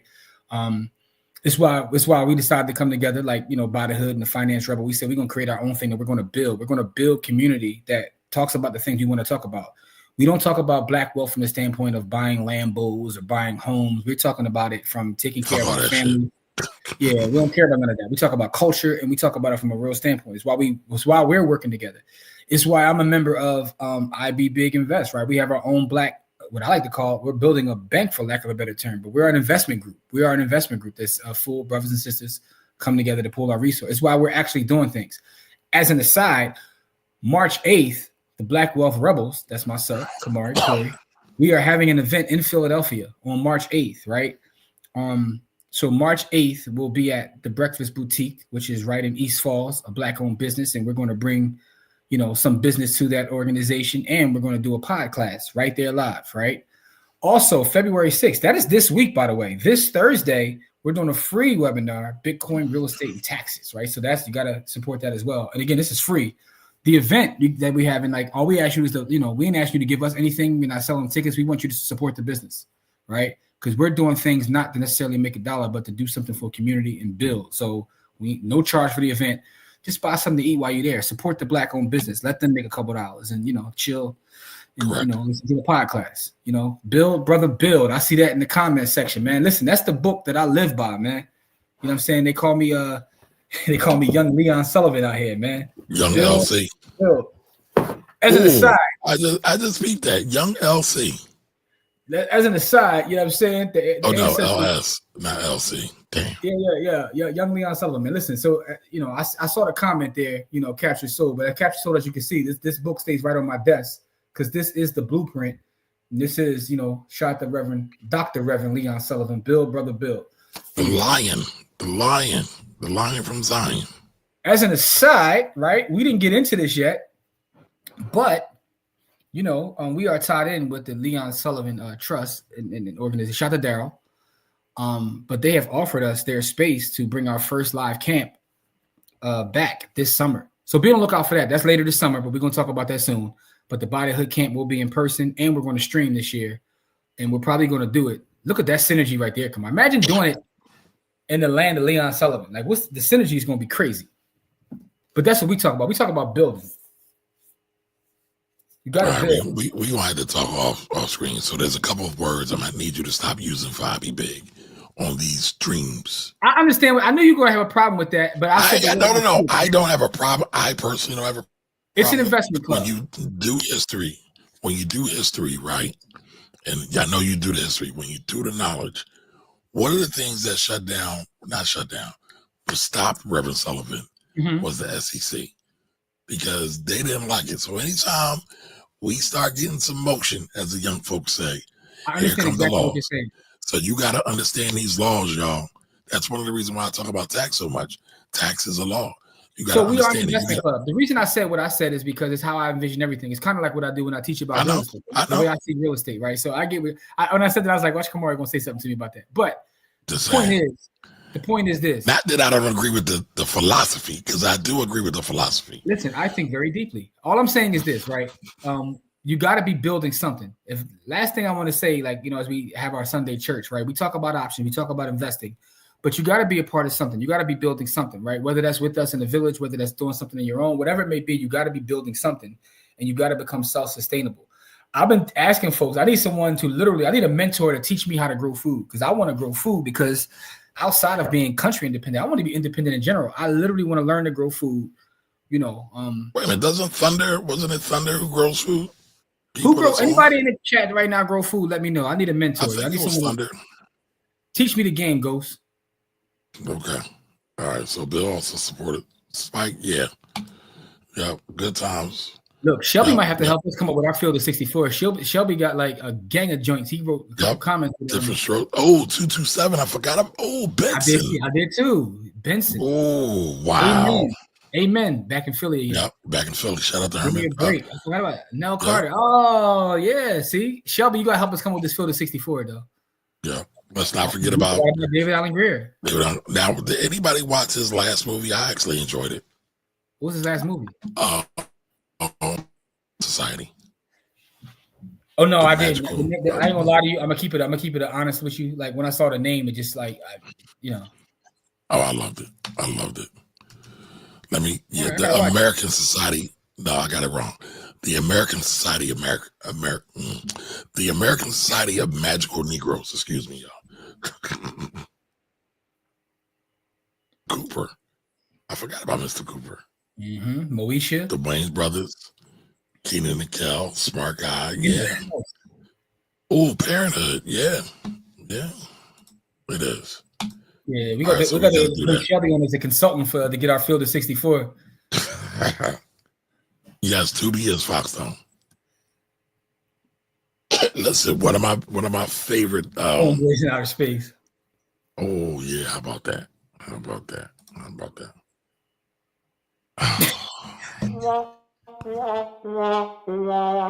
we talk about that? Like, listen, Charleston I don't think that's the balance he's looking for. No, but here's the thing, because Charleston is very interesting. He tells people he's a character, and he's acting out, and he's doing these things. But I do believe he believes some of the stuff. But he's an actor. So we really going to put stock in his actor, might be the funniest part about everything he does is that he literally tells you he's trolling. Yep. Said if your delusions by DEI, down to executive incompetence, that's a fact. His whole team is delusional. His whole team. Oh yeah, Dr. Maya. Yes. Yes. Bill, brother Bill. Let's see what else we got. All right.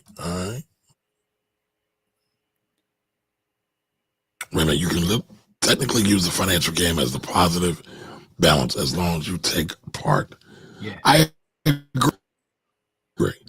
Uplift the wallet so you can fire the boss. But here's the thing, what you got to be really careful about. A lot of people use the term black wealth. A lot of people use the term legacy building to act like they're really doing it for the people, and they're not. No shade to other brothers and sisters. You got to give it how you live it. However, if you are not actively, like Jimmy said, working with people to build your community, to build your family, and all you're doing is to get some foreigns or to get some European clothing, who's never really supporting your hood, I think it's a little backwards, in my opinion. Y'all tell me if y'all think I'm wrong. Y'all tell me if y'all think I'm wrong. All right. You got to come to the South, Jim. You can't grow a good crop. Well, actually, you can, but because my grandmother used to use stuff all the time. But yes, that red clay down south, or all the clay down south. We gotta find some land, man. Get us a Black Wealth Rebels farm, man. You know what I'm saying? But listen, I got a green space here. I got to use somehow. I will connect you with the AG folks. Go back to that. The AG folks is agriculture. Okay. That's what I thought. Yeah. I remember he was talking about different folks, and I was like, somebody for the lineage of Gaston, but that's either here nor there. I'm sorry. Well, that would be dope too. The PJs. I forgot about the PJs. Me too. The PJs got one of my favorite songs with Raphael Sadiq and Q-Tip. I don't remember that. He's the bear. Yeah, I don't remember that. Charleston White is like a broken clock. He's basically right twice. Well, can't you say that about all the quote unquote celebrity? Never mind. I just think it's funny that the brother actually tells you, "Yo, I'm trolling." Like he tells you that right. I'm a clown. He's actually saying it. Yeah. So then when I realized that, I was like, because he gets people so emotional. I'm like, why am I getting emotional when the guy's telling you that he's trolling?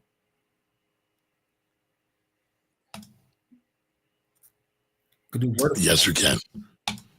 Hydroponics is a major thing. You won't get the same nutrients in hydroponics, but there is something to be said about vertical farming as well. Yep. And we're talking about some true independence, man. We gotta start growing our own food, man. It's funny though, because I think at times, right, it's not to get on my soapbox, but get on the box. No, it's not that. I just think, because I was talking to someone the other day and they were just complaining about this and then. I often think about, as someone who reads history, just how fortunate we are to be living at the time we're living in, to the point where I can go down the street and all my food is like there for me. Like all my produce is there for me. When you read history and you hear about how people had to survive and what they had to do to get just clean water and good food, it's like we are so spoiled and so fortunate to be living in what we living in. So a lot of times we complain about all the things going on around us, but I think sometimes we need to take a step back and just like have a level of gratitude for everything that we do have. That's a fact. I want to spend more time being grateful in 2025 for what I do have, because, man, I read a lot of history and to hear the struggles that folks had to go through and what they had to go through just to live a normal life.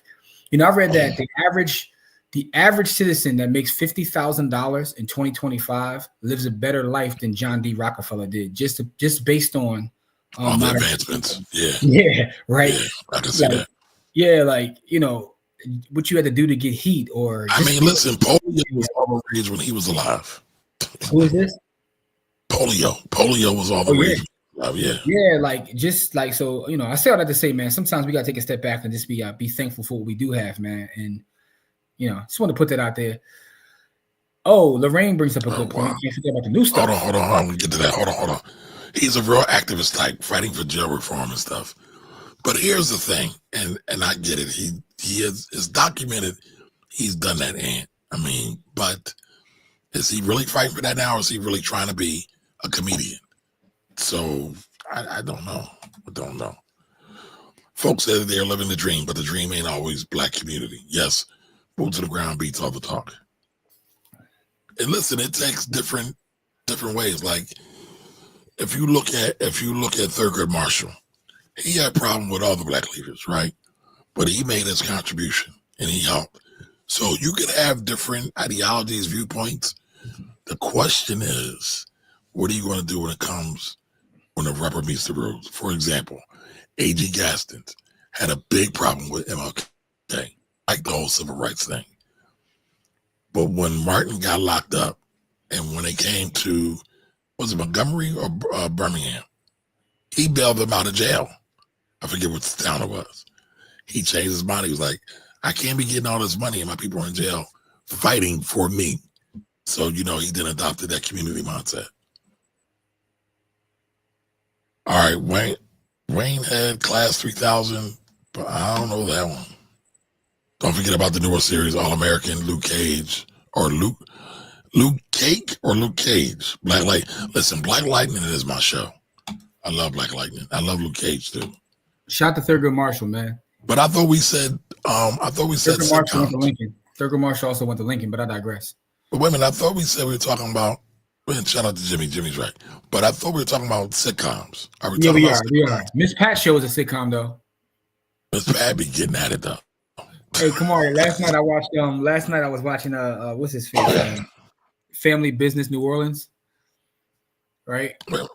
Oh, you listened to it? No.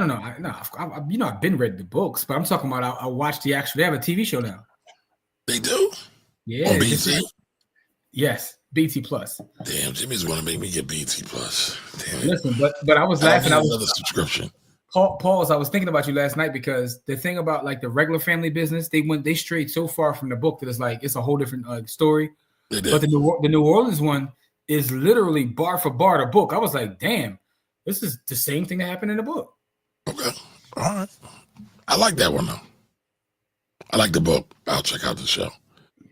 The lead actor of He's the Mayor is Kevin Hooks from Philadelphia. He was an 80s sitcom about a brother who was elected mayor of his hometown. You gotta look that up. Yep, gotta look it up. Well, listen, we appreciate all of you here.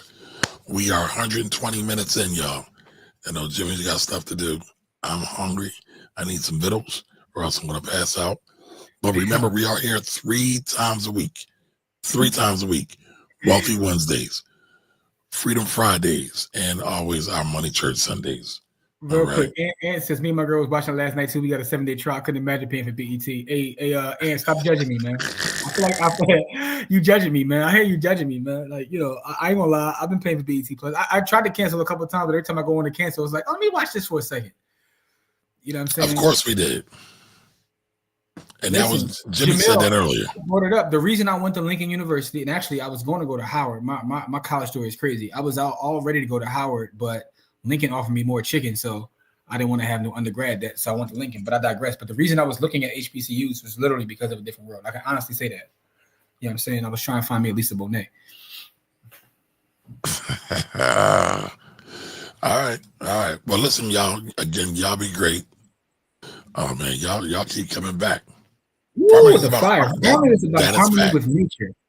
The world will never be right until we respect nature and learn to grow. Plants help us synthesize information, nutrients, pollutants around us. Cats are so crazy in the chat. That's a fact. That's a fact. Thank you, Kings. Hashtag. Lorraine, thank you for always supporting. We appreciate and love you, man. Black Tithe is what it is, man. That's what we talking Yes, it is. That's gonna be some merch coming soon. I ain't never pass out. What are you talking about? I don't get that one. You said you about to get, your vittles. You gotta get some vittles or you're gonna pass out, man. He calling me fat on the low. That's what he's doing. I like that. I like that slander. Go slick about it. Go slick.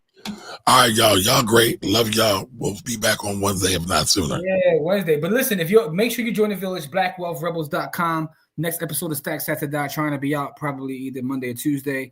But yeah, blackwealthrebels.com. And also, if we are trading and doing a day, 0 DTE, we'll be doing those trades right in the village. So just pull up. Make sure you join. There's multiple tiers. Like, we just want to get as many people as possible, just because, again, these airwaves, we don't know how long they're gonna let us say some of the things that we say, but the fact of the matter is we still gonna build. We all are about building. Build, brother, build. So love you guys, appreciate you. Y'all be great. Black power, Black queens forever. Snow bunnies never.